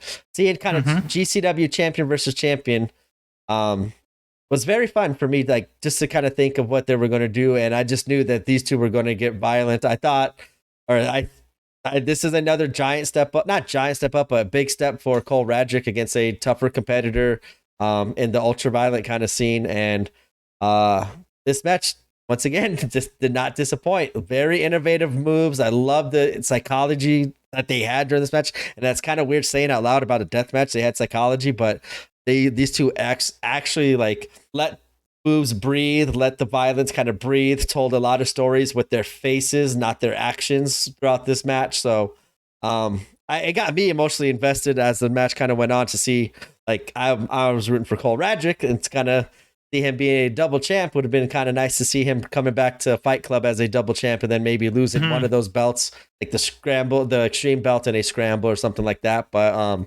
yeah, this was fun. Another great match from Cole. Yamashita just shows why she's as over as she is over here, because she's been destroying it out there in Japan and putting on great matches. So yeah, this was another fun and entertaining violent match. There was nothing but light tubes being thrown left and right and left and right. The first 2 minutes were primarily light tubes. Okay, here we go with the good old bullet points, because this is an awesome fucking title death match we have here. Minute 2, chair with gusset plates all over it. Gusset plates were put into Cole's arms, and light tubes poor Cole had to endure. Minute 3, Rena gussets her own head. Cole gussets his own head. They butt heads with each other while having gussets attached to their foreheads. Minute 4, Cole is sliced with a tube on 3 sides of the ring by Rena. She likes to always show off her work. Rena was put through a board wrapped with barbed wire. Minute 5 was nice quality wrestling. Minute 6, Rena wraps herself in barbed wire and punches Cole, then scrapes herself with the barbed wire. Minutes 7 through 8 was quality wrestling. And I'm not lying, there was a lot of wrestling that was going on between these two. It was not just swinging shit at each other. Minute 9, trading punches, top rope splash onto Cole with light tubes, which ended up leaving our winner right around the 11-minute mark with Rena Yamashita slamming Cole onto barbed wire chairs. This was fantastic, dude. I was really happy with this one, and I was really excited that there could have been a double champ with Cole. Yeah, like that's what I was kind of thinking too. I kind of felt nice to kind of think about possibilities and what could happen, because we didn't really have storylines or matchups that kind of made any sense other than just putting on a cool match there, which is fine. It did what it needed to do. It served its purpose, but this was one of those ones, pretty much the only one I thought of the weekend where I'm like, other than the Mance Warner one too, where, hey, is Yamashita going to lose? Are we going to see the Ultraviolent come back and be in GCW in the States and not just having it defended overseas? And Cole Radrick being a double champ, I thought, like I said, would have been kind of a cool look walking into Fight Club. Even though we kind of got, we did get a champ versus champ in Fight Club as Cole Radrick went against Joey Janela for each other's extreme titles in their respective companies. But yeah, I loved kind of like Yamashita kind of stealing Cole's spot that kind of made him all famous and not famous and popular, but kind of that's the everlasting spot that I remember from his match in Orin Fight. It was him on the ropes, just taking the light tube and carving his chest. I live for this shit. And I loved seeing Yamashita kind of do that and kind of stealing that moment from Cole and doing it herself, because she's been on a awesome tear and she's just as crazy as all of them. I want to now see Yamashita versus Joey Janela and just the ultra violent match, because I think those two could have a great 20-minute violent match that could tell a great story and have a lot of cool spots and get a lot of emotion. The fans emotionally invested behind them both. So just like how I was during this match, because I was rooting for Cole to kind of just see the double champ kind of factor heading back home in AC. But I'm not disappointed in Rena winning, because she's been absolutely killing it over there. And she does seem to kind of, when the time is right, come over here to the States and kind of defend it and show up to shows and stuff like that. So I'm just happy, because it was a very violent match, very awesome, cool spots. And seeing kind of Cole step up to another death match, not a legend, but another person on top of the death match scene right now in Rena, is kind of a testament to kind of see if Cole, his progression, and he's holding his own. These matches have been fun watching, and I definitely would like to see Cole go against bigger and better. There's not much bigger than Rena and Alex Colon that he's already had to defend it against and stuff like that. So I just like seeing Cole getting these matches with the top of the line deathmatch wrestlers and kind of seeing him hold his own and evolve. And so it's been fun to see that way for me. So I would like to see, especially how Cole has kind of improved, maybe Tremont and Cole. I think that would be something that would be kind of fun to see, because if anybody's going to put him through it, I think he would. And I also think, just like Cole, Tremont has that flair for the passion, and he likes the theatrics. Yeah. They both play the theatrics so well. And I think that Cole could get carved pretty good and make it look fantastic while he's getting carved. And I think, with Tremont's know-how, it would just be great. Both both hugged each other. They showed respect. It could have been a double title situation, but it wasn't. And after all of this, Cole got a huge ovation, which I thought was really fantastic. And that's a testament to how much Cole just seems to connect with the fans. Yeah. So go ahead, because I've got a question for you coming up. Okay. I just wanted to say, like, I noticed it too earlier when Jordan and Nick were in the ring, and Drew Parker and Jimmy Lloyd kind of was like, hey, like, you guys take this moment here. Like, this is your guys' first time in Japan. This is like your last match of the trip here. So kind of soak it in with the crowd, go over with the crowd, kind of enjoy the moment, take it in, because you never know when you might come back out here, and might as well just enjoy it. So I thought it was kind of cool of like the people that have been to Japan before, letting kind of like the newcomers, new wrestlers that wrestled for the first time in Japan, kind of at the end of the night, or at the end of their match on the last night of the tour right here, they kind of all get their like little moments to shine and soak it all in. And I just thought that was kind of cool, because shit, who knows what could change on a monthly, daily basis in this world, where they might not be able to go back to Japan again for a long time. And by then, maybe who knows who got signed to other companies and stuff. So I just thought it was kind of cool of the veterans of Japan letting the newcomers kind of get the last bow and the last moments in the ring without them kind of taken away from it. So I thought that was very cool seeing that. What was your question now? Okay, here we go. Overall, who is the number one deathmatch wrestler in GCW at this time?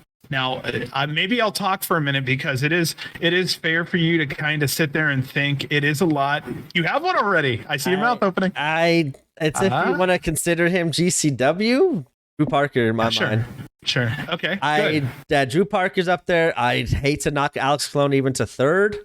I think after this tour and after the UK, John Wayne Murdoch kind of showed that he belongs up there. I think currently, like in 2022 at this time, I think those two would be the two biggest ones for me. If we're talking GCW specific, I would have to go John Wayne Murdoch, because we've only seen Drew 6 matches in GCW this year, something like that. So again, I don't want to take anything away from John Wayne, I don't want to take anything away from John Wayne Murdoch, because he's been there a lot. But I think overall this year, he probably grew the most and got the most popular just in this short time, because of the feud with Alex Colon and how much they've been using him lately in these ultra violent matches has been kind of nice seeing. I think the breakout star would be Cole Radrick. I think like the up and comer star would be Drew Parker as like the next in line to be the next big thing.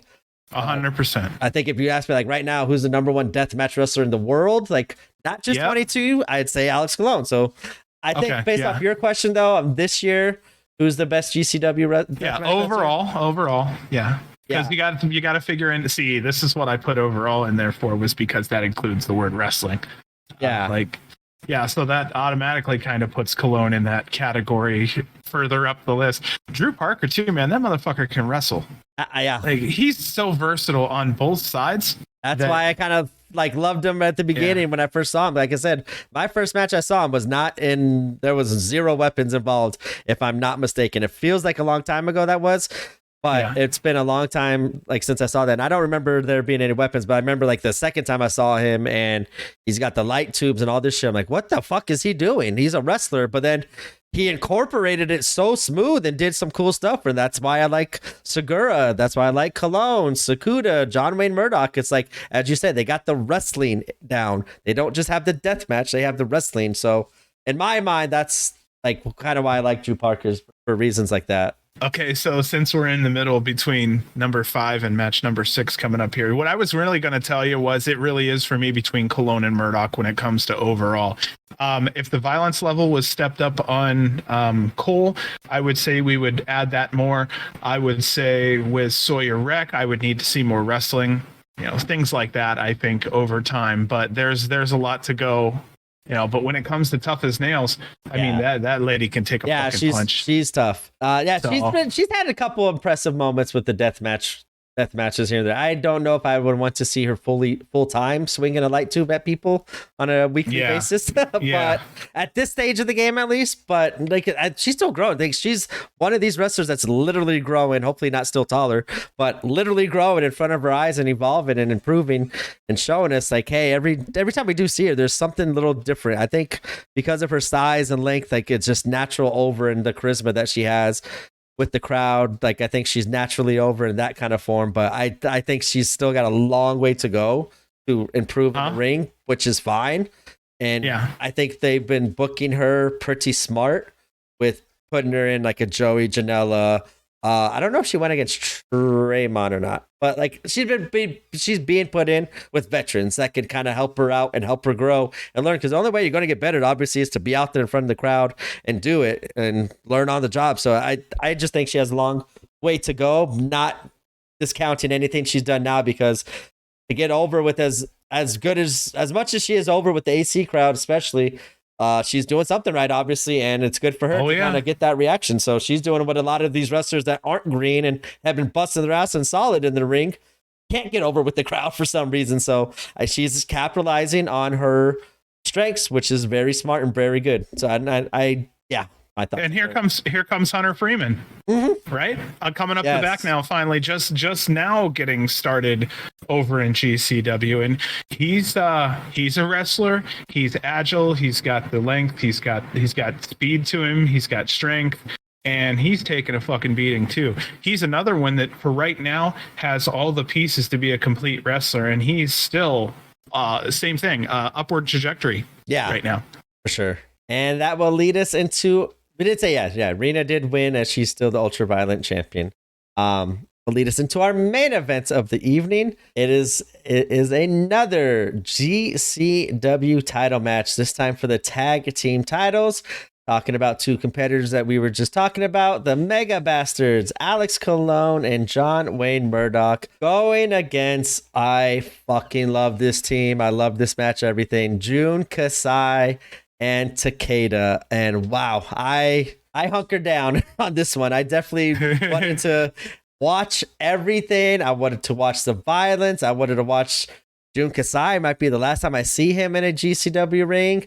Takeda, nice to see him back. Hopefully he does stay back and everything works out for him, because I know he's had his own personal issues, which is tragic, and I hope for the best for him. I think as a podcast, we kind of absolutely hope for the best for him, but it is nice seeing him back in a wrestling ring, especially for GCW, and seeing them going against the Mega Bastards, as we just said, two of the top GCW wrestlers, the deathmatch wrestlers, going against very arguably the top two Japanese deathmatch wrestlers. And I was all for this match. I was excited. I thought this was the best way, not even just a good way, the best way to end this tour of GCW in Japan, because these four competitors are the top four that you could put in a match of this kind of caliber as a main event to end Japan, and it did not disappoint. I don't want to steal. I could talk about this match for a long time, so I'll let you go on and get your thoughts on in this match, because it was very, very, very fun. Okay, so my initial thought was, I wrote down, I'm expecting a lot of blood. There's a lot of deathmatch talent in that ring. That's exactly what you said. We were both thinking the same damn thing. It's just pure recognition of all the talent that's going up in there. And wow. Tubes breaking everywhere in the first couple minutes of this match. Lots of tubes. There were tubes attached to ring ropes that were used. Minute 4, we had tubes broken in Murdoch's mouth.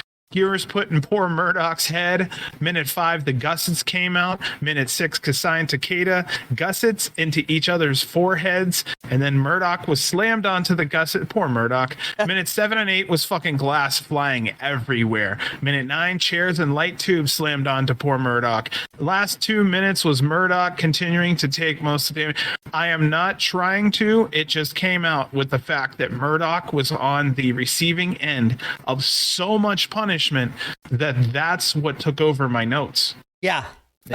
We talked about how much punishment he took in Liverpool. We talked about the first couple of shows, how much punishment he's taken then. John Wayne Murdoch has definitely earned a vacation after the last month of work that he's put in, because he has been putting his body on the line, life on the line in these matches. 0 fucks given and taking all these bumps. There's no like hesitation. There's no trepidation when he's doing these moves and taking these crazy spots, because I just know some of these spots after the punishment that he's taken, there's no one couldn't blame him if he wanted to move out of the way and not take one less spot than what he's done, because he took a beating throughout the last pretty much month of GCW where I don't think anybody else could kind of compare of the beating. Maybe Joey Janela, who knows? But yeah, this was incredible. It was fun. It's so nice to see Takeda and Kasai still, while it might be at the very bottom of their prime, like it's not like they're washed and just kind of out there forcing it and not putting on a good performance. They can still go at a very, very, very high level. So right away for me, just seeing that made it fun, but also made me realize once again, like, hey, don't take this moment for granted, because next time we see Takeda or Kasai after a year of deathmatch punishment, they might be complete shells of themselves because of all the damage that they've accumulated over the years. And I was just kind of found myself very fortunate to see Kasai and Takeda still at the top of their game, going against probably two competitors, same thing, at the top of their game in their prime, going at it. And I just didn't want. I don't want to take that for granted. I just hope the fans out there don't take that for granted too, because with everything that's gone in the world, who knows if we'll see them. I think we'll see Takeda. I think he was announced for NGI, which is a very cool thing. So, but seeing like Jun Kasai, I don't know if he's ever going to come back to the States and do a little excursion, and not excursion, but do a little tour out here in America and kind of do one last hurrah on the deathmatch scene out here. But he's definitely earned the right to stay out there and kind of just do what he's doing, because it was just amazing seeing these two. I cannot stress enough, like this whole show hit every single thing as a fan that I could hope for in a event, especially given that there's not storytelling, there's not real emotional investments going on, and no commentary to kind of help explain stuff to me. I think what was told in the ring throughout all three of these nights, especially on this last night, was just incredible and told amazing stories and had awesome in-ring talent, and the violence and hit the comedies, the fun. It made me leave, and after I watched this one, I was like, man, I hope they go to Japan real soon, because this was a very fun tour that they had over there. So big thinking. I would love to see maybe the GCW crew brings in people from Japan and England out here to Atlantic City, and maybe does a little thing where it's an international kind of. There's so much talent there. I almost wonder how they couldn't. I want to see a deathmatch World Cup. That's why. I guess maybe that's where I'm going. Deathmatch World Cup, and get everybody out here from different areas of the world and different parts of this country, even to kind of who's the best from the Northeast, the South, the Japan, UK. Bring it, Mexico. Yes. Bring it on. Because Kasai and Takeda, to me, I saw no lag whatsoever. And I was happy to see that those two are still kicking ass out there. You know, you start to hear deathmatch in the mid 40s. You're like, oh, it's not going to be easy. I didn't see anything from Jun Kasai at all that showed me that there was really too much, if any, slowdown at all. Oh, yeah. It was fantastic. And it did not, what I mean is there was nothing in the match age-wise that affected the match at all, nor did it affect his look or what he did. I didn't even think about age with this one. It's kind of interesting. I had to go and look, and I went, fuck, he's beat up, and he's 45. Damn, man. We might as well just mention the winner here. The winner was the Mega Bastards. 12 and a half minutes in, Takeda tap out, which is just a phenomenal thing that anyone could actually try to say. But the locker room empties out at the end of this. The companies kind of go onto their own respective sides. They're talking shit to each other. But in the end, everybody was friends.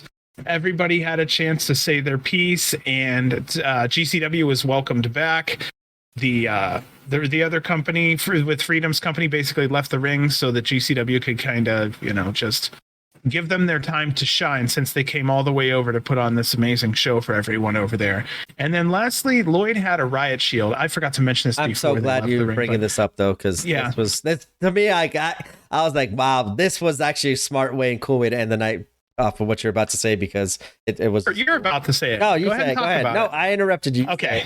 No. Okay. So, Jimmy Lloyd, I'm sitting there watching. I go, Jimmy has a riot shield, and I'm like, I don't know why. Wait, and then it started to connect with me, and they said this was for Marcus Crane, and I thought, oh, that is fan-fucking-tastic. And all the Japanese guys, all the wrestlers came over and put their fists on it and shit. I thought that was cool. Janela said this was also for Danny Havoc, Nate Hatred, and everyone else they lost. And I thought that was an absolutely fantastic way to close out the show. And I think it's an absolutely respectful thing to see this GCW Mud Show guys do. You know, yeah, they have way more heart than some people may give them for at times. Yeah, I right away when I saw the Riot Shield, I was like, oh, that's so cool. Jimmy Lloyd. Yeah. Giving a shout out to Marcus Crane because I think this was almost been a year now that he Yeah, I thought this was just a cool way to, as you said, like kind of pay homage to the ones that they have lost that traveled with them last time, because I remember Marcus Crane was pretty over when they were in Japan last time too. If I remember correctly, he did go over there and had a pretty couple crazy matches, if I'm not mistaken. If I could be completely wrong, but I think I remember them like in the back of like in the locker room taking some pretty cool pictures, and like I think I remember seeing the wrestlers when Marcus did pass away, that they were kind of all saying like how much when they were in Japan, how much he talked about how much he loved it there, and wanted to go back and spend time there because he loved the people there, he loved the competitors, he loved the fans, like everything about it. So I thought that was a very cool way to kind of end the night as well, especially after this match. I did forget one cool spot in this match too, is when Takeda and Jun Kasai kind of turned the gussets on themselves. Like Takeda gusseted Kasai, and Kasai gusseted Takeda. I was like, oh my god, are we gonna have like the Mega Bastards, kind of like the Mega Power turn where Savage is gonna Hulk up or elbow drop Hulk Hogan and get them all hulked up? I was like, are they hulking themselves up here by attacking each other with the gussets? Yeah, this was very fun. I would say the one, and it's not really negative, it's just a thing I wish I could have seen, and I know probably there's many issues why, or maybe there's just one very obvious one that I'm thinking of, but I don't know. I think this would have been awesome seeing Ciclope and Meteor. I thought this would have added, just those two would have added so much more to the matchups out there and the violence and everything. That was the one, like, I quote unquote negative that's not even a negative. It didn't happen, so it doesn't matter. But I think I would have loved to see those two kind of get involved in the tour somehow, some way. But I'm going to assume visa issues because they just got their visas for the States not too long ago. I'm going to assume it's probably backed up and probably was not enough time to get some different visas for the Japan show. So maybe next time. I think now it's getting to a point where I'm thinking like it's hard to see GCW without Los Macizos in it now. Mm-hmm. I did not know how important they were. I'm going to say that now. Like it's starting to sink in. It's like, holy shit, if SGC just left. And then all of a sudden they came back and I didn't know who the fuck they were. And here I am sitting here going, oh my God, this tag team division needs Los Macizos so bad. And thank goodness we have them. And another thing I wanted to ask you too, if you notice it, because I really only noticed it during this main event. I didn't really pay attention to the other tag matches that happened earlier, but did you notice like they really kind of enforced traditional rules even during the death match, where for the most part, they're like, no, you got to tag, you get the tag, and like that's something we don't see when we see like Team Bussy going against SGC. Obviously, I don't want to tag in that match. I want to see just fighting everywhere. But for the most part, when we see these extreme or more ultra-violent tag teams go against each other, we normally see like no tags at all. No one's on the apron. It's always everyone's going and doing their thing. It's not like, hey, I'm on the outside and resting and recuperating, you guys go crazy. I thought that was very different, seeing like Alex Colon on the outside kind of waiting for a hot tag to try to get out there. But when the stuff did break down, the referee let more shit go. But ultimately it came back to, hey, we need a legal man in there and tag. So I thought how they incorporated those rules was pretty cool and different. Like as we talked about, seeing the Liverpool's matchups and styles and everything like that. Yeah, just different kind of seeing. And I don't mind different. When you go out to Japan, have different rules. I'm cool with that. It's so, as we talked about, maybe this is the presentation of freedoms with no commentary and stuff like that. I wish there would be commentary, but if it's just for the Japan shows, obviously, because that's how they do it, I'm cool with the next time they go to Japan, but we don't see or hear any live commentary. I still wouldn't mind. Call you up. Right? We could do it. I wouldn't mind seeing like afterwards, getting it like, as you said, like a tape delay or something like that, or having video relayed out here to a commentator where they could just commentate from their home while watching the show and still give out great analysis and kind of feedback and storylines and stuff like that. But the difference of styles, like the tag matches and the presentation stuff, I like it. I don't mind it. It was a very nice, like, I just remember just Alex Colon like waiting for a tag. I'm like, why don't you just hop in there? I'm like, oh, they're like enforcing these rules. It's kind of cool seeing. Yeah. So I don't know if you noticed too, but most of the Japanese talent were veterans. Oh yeah, this, 3 event. Yeah, like they really. I think that was their best foot forward too. I really appreciated that. And I think not the only thing, but one of the things I've learned from listening to Alex Colon and Stephen A on the World Deathmatch podcast on GCW Patreon, that I guess it might be good for us because those are names we know and are familiar with.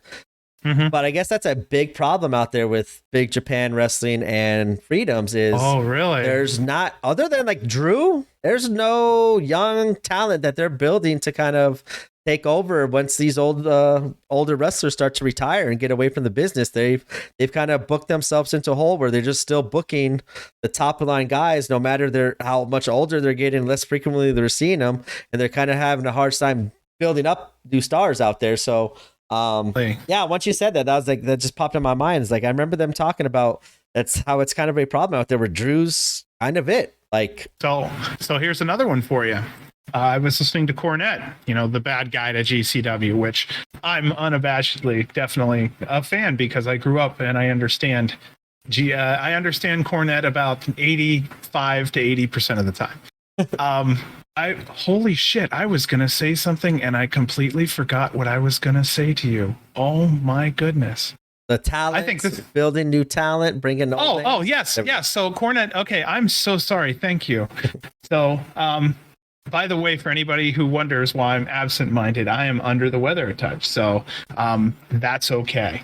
Cornette was talking about how Japan also has a problem with the lack of major names and talent going over to Japan. They don't go over there now. WWE kind of puts a cap on them so they don't go over and get to spread their wings in Japan and make Japanese money and go that route. Where they used to, Hulk Hogan would go over and some of these other wrestlers would go over, especially before they were really well known, but there was a lot of quality going over. And they were talking about, Cornette was talking about now, how there's not as many well-known names go. You're not seeing Roman Reigns go over and take a summer run. You're not seeing Bray Wyatt or some of these larger up guys who are multi-millionaire guys going over there and running the Tokyo Dome. It's just not happening anymore. So Japan really does have a problem. It's kind of interesting, and it really sucks to kind of say, but you're right. There is kind of a situation right now where I'm sure there is a ton of young Japanese talent that are just getting choked out right now from where maybe they should be on stage. Yeah, I know. Like, I think the last person I could think of that's like gone out there and done something pretty big is like Moxley. Moxley's the only one, not him and Jericho, obviously, and stuff like that. But I think what kind of hurt that stuff is the pandemic, obviously, because we're just now over the last couple months, just now finally getting to see Parker come out here. Because I think like right away, as soon as Japan lifted those restrictions, like Brett was like, "We got Drew Parker, like we got him." So like it was like that fast. So I think that kind of hurt of a lot about getting their talent out here and kind of getting their names out here bigger. I think it's a good thing and a bad thing though, but they are starting to do more stuff out here. So that way our wrestlers don't really have to go out there much, like with the New Japan Strong, and all the shows that they've been doing around the States here, still representing the New Japan. They're bringing in a lot of their talent from Japan over here for those kind of shows and kind of like splitting the rosters that way. So it's been kind of nice seeing that. But I think once you've created, like you've kind of made it so available out here for American indie wrestlers or American wrestlers just in general to kind of show up on your programming. We've seen like a lot of local names show up on New Japan. It's like, what? They would have never had that chance 3-4 years ago because like they weren't doing anything out here. I think it's been good for the younger talent, but it's also been good for the talent that's still not signed by one of these big companies that still can work Japan and still get that kind of cool crossover working in New Japan in America. So I think they kind of just made it easier where why do we have to send them all the way to Japan? You're going to be out here doing this show here. We'll just send them here. It's a lot cheaper. And you're going to get probably a bigger pop from them out here because they're more known out here than they would be in Japan. But the Japan people, like the Japan wrestling fans are so knowledgeable out there where I think if a wrestler showed up out there, that kind of hurts their fan base of seeing American talent as often as where we probably get to see the Japanese talent out here more just because they're running more shows out here. So I think it's like give and take with that kind of stuff. But I mean, that's kind of it's so weird. I'm going to say this out loud, but it feels kind of weird. Like that's a problem with just wrestling in general is building new stars. But it seems like every show we talk about, we're talking about a young pillar or this young talent that's new or this young talent that's new. Where I think in my mind, I'm seeing there's a lot of young talent out there that can be pushed to the moon and carry a company eventually. As of right now, they're still 22, 23, 18, 16. Like they're still under 25. And that is like unheard of for a wrestler that young to get kind of the company thrown on their back to carry a company because they're still kind of growing as a competitor and wrestler. But I just think that's kind of a problem I hear a lot out here, but when I'm watching GCW, I don't really see it. I think the future is for wrestling just bright as hell because we see all these talents quite often now in all these different indie promotions, which is very good because that's going to help them grow at a faster rate, learning different styles, traveling, getting new knowledge of wrestling and stuff like that. And I kind of see the ultimate big picture of people saying that there's no stars that could be out there. There's like, we're having trouble building the talent. I just think that falls on the shoulders of two people in the whole entire wrestling industry of why, like, that's their problem. As a fan, if you can't book Nick Wayne in a couple years to be the next face of your company, Titus Alexander, future franchise, or Jordan Oliver, Blake Christian, I'm just trying to think of just the names that Speedball Mike Bailey. Like, if you can't make stars of those kind of wrestlers and that kind of talent at such a young age, that's a you problem because you could do that right now with building up video packages and helping them out and booking them at such a young age. There should be no excuse where you can say, oh, nobody wants it. There's not any good young talent around. I call complete bullshit on that because I know every time we cover a GCW show, we're talking about young pillars, young franchises, young great talent where let's see in 5 years, holy shit, what can they do? Because we've seen the growth of what they've done in 5 months. Like, I don't know. It's I understand the ultimate big picture of it, but it just sounds like, hey, if you're one of those 2 people, 3 people that run these major companies, if you come out and say, oh, we got no future stars, we don't know who's going to take the ball from Josh Alexander and Impact or Roman, like, I guess those are very, very different examples, but like if you can't build up a star, that's a you problem because there's plenty of talent out there that is just waiting to be taken to that next level that can carry a company. And I think there's a lot of talent out there that could do that, which I'm excited for the future of wrestling. I don't know. I hear a lot of people say like, oh, it's like not looking good. We can't build new stars. It's the same people. That's why we got to bring in the old veterans here. It's like, no, that's not the case at all. It's just bad booking, lazy booking, and using that as an excuse is complete bullshit to me. So let's have a little comedy spot. You ready? All right. Go ahead and go over to Google when you have a chance there. You ready? Yes, sir. I want you to grab a picture of George South real quick. Just put it up, just a picture of George South. And I want you a separate Google window. And I want you to grab a picture of Gillberg, current time. Gillberg, my friend. Look at the difference between the two, and you would swear they're cousins or brothers. I had to do this. I don't care if it's even while we're recording. It's something fun. It's just, if you look at it, you go, oh my gosh. I actually saw a picture of Gillberg. I thought it was George South. I went, oh no, I guess it wasn't. I've seen it. Yeah. I can't unsee it. It's just there. Like they could be cousins. I don't know how it works, but yeah, they could be cousins. So do you want to do some memorable moments? Yes, let's hop in the memorable moments. Yeah, this was a fun. This show was fantastic. I loved it. Like it was a good finisher. Yeah, I watched this right after we recorded our last episode since the tape delay kind of hurt all that stuff, which is why we have added this on to the end of that one because just to kind of make it easier for the fans. It will be, I know it's a longer episode, close to 3 hours, but 3 hours of GCW in Japan content. If you're enjoying it, it's there. If you want to go to a specific match, more than welcome to fast forward, but we just wanted to kind of put it all in one and make it a little easier to put out there for the fans out there to listen to all 3 shows that GCW happened in Japan. But I'll let you go on to your memorable moments of the. Okay, so Wayne and Oliver tag team, fucking fantastic. It was a memorable moment because that was the first time I had seen them with the matching shirt and pants. Love it. The Effie Kiku match being fantastically cute. This is one of my this is my favorite version of Effie. I like the cute, fantastic, fun kind of Effie. The match 3, the third match, and everything onward to me just being very violent. And then lastly was the demons coming out in Janela while he's pulling the tattoo needle out of his cheeks. To me, I think that's going to be one of those images of the year. It's just wow. But yeah, those are my memorable moments. I kept it nice and sweet because I had a feeling we were going to go over quite a bit of this extensively, and we definitely did. I think it was worth it too, this was my favorite night. Yep. I was just about to say, I think it was worth it. We kind of extended this one longer than the other ones because I was just about to say the exact same thing. I think this one was the best show out of the 3 shows that they had. Not a knock on the other 2. Like the other 2 were fantastic as well, but I think in its own little way, this one kind of checked a lot of boxes as a wrestling fan that people see when they attend a wrestling show or watch it on Fight TV or on their TV, because it had the action, technical abilities with Jordan and Nick going against Drew and Jimmy Lloyd. I would like to kind of see Drew in this kind of traditional setting a little bit more often to kind of give his body a break from the deathmatch wrestling, because Lord knows he needs it probably as much deathmatch wrestling as he's had. And he could definitely hold his own and be an incredible wrestler. So for me, just seeing Jordan and Drew kind of have that little moment at the beginning of the night to kind of start it off was very cool seeing.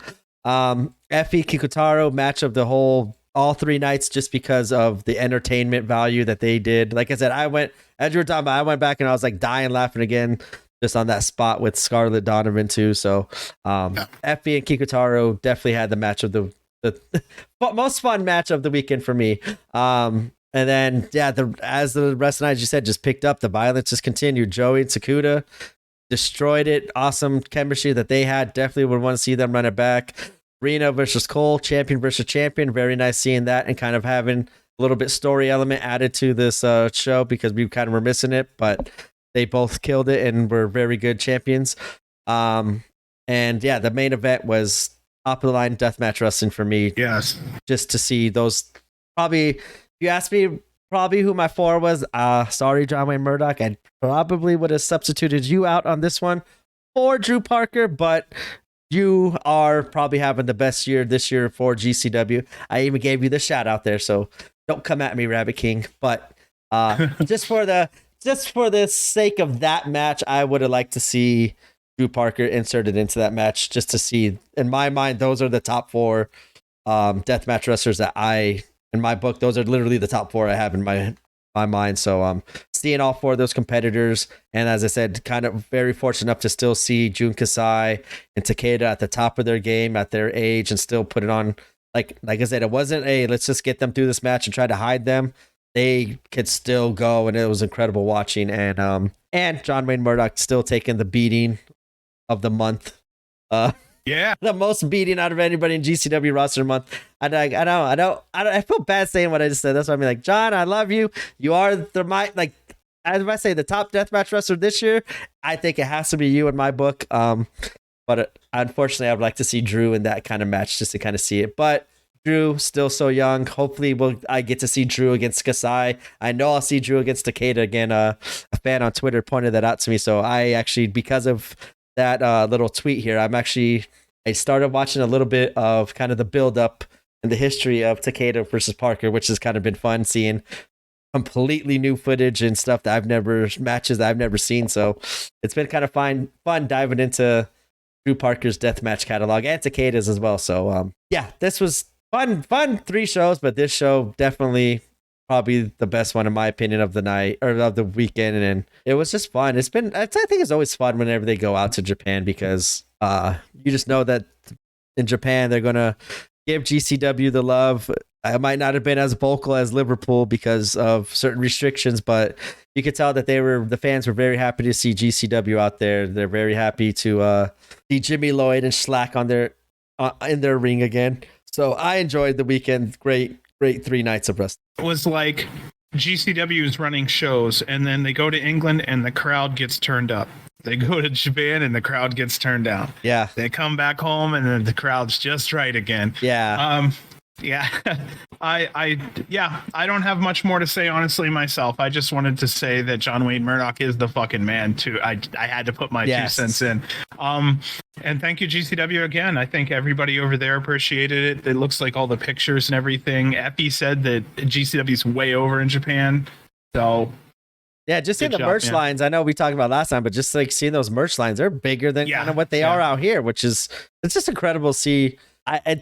To me, it still feels like a small company, maybe because I'm still kind of feel like I'm brand new to it, only because I've been following it less than 2 years. But I would say in those last 2 years, I've literally turned that company into now I'm like almost my life, because I'm spending hours of the week, not just watching it, but now recording it and talking about it and stuff like that. Like, it's just, for me, seeing it from the first time and not expecting anything at all from it other than I get to see Leo Rush. This is a cool thing.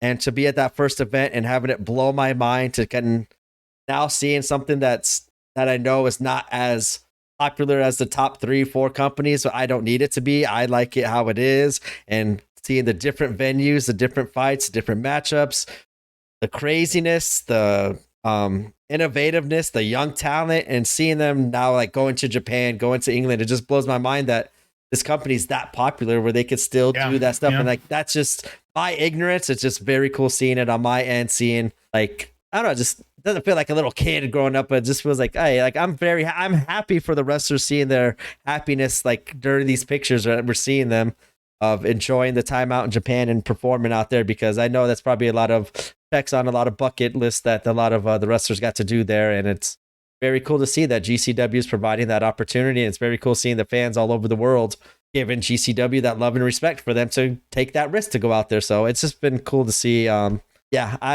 enjoyed this these 3 days. It leads us into our Fight Club, a very lot to talk about from Fight Club. I think we will probably go back to our normal format and do one show at a time and kind of talk about it a lot more, just because we have a lot more storylines again, a lot more stuff going on in the GCW world as it kind of heads into one of its biggest nights of the year, as Nick Gage defended his belt against John Maria versus title. So we will be covering Fight Club this week. They just announced a GCW show a couple hours ago for the Settlement Series part. Oh, what are they on, 4 or 5? So that might get pushed back a couple days while we play catch up for the other shows, because those other shows will probably have a lot more to talk about, while this Settlement Series part 500, whatever it's on, is kind of being thrown together. But we will give it a review. It just might be kind of pushed to the back burner until we catch up on everything else that we feel is kind of more important and more noteworthy to talk. Maybe shove JCW versus the World in with the Settlement Series, kind of do a. That's I don't know. We'll figure it out. That's kind of what I was thinking too. I think we should do like a Fight Club show. Yeah, Fight Club night 1 whole show, Fight Club night 2 a whole show, and then putting together JCW and GCW Settlement Series. That's kind of what I was talking about. We talked about it over the year, but that's probably where we're heading to when we record these podcasts. We'll try to play catch up. I do have to take a couple days off of recording this week, so that will probably still back us up a little bit. I know that GCW has shows coming up in Mexico in this weekend. I just have not seen it anywhere on Fight TV, so I do not know if it will be out for us to watch live, or if they're going to record it and put it out at a later date, like how they did these Japan shows. So whenever if Fight Club versus Vanguardia GCW versus Vanguardia comes out, or if the GCW versus Mexico show comes out, we will record another podcast accordingly based off of when it is released. But that's kind of the plan right now, is to catch up on Fight Club, as there's a lot of different stuff to talk about there. Then we will kind of get into the subcategories of GCW, as they're just keep on going and going and fucking going.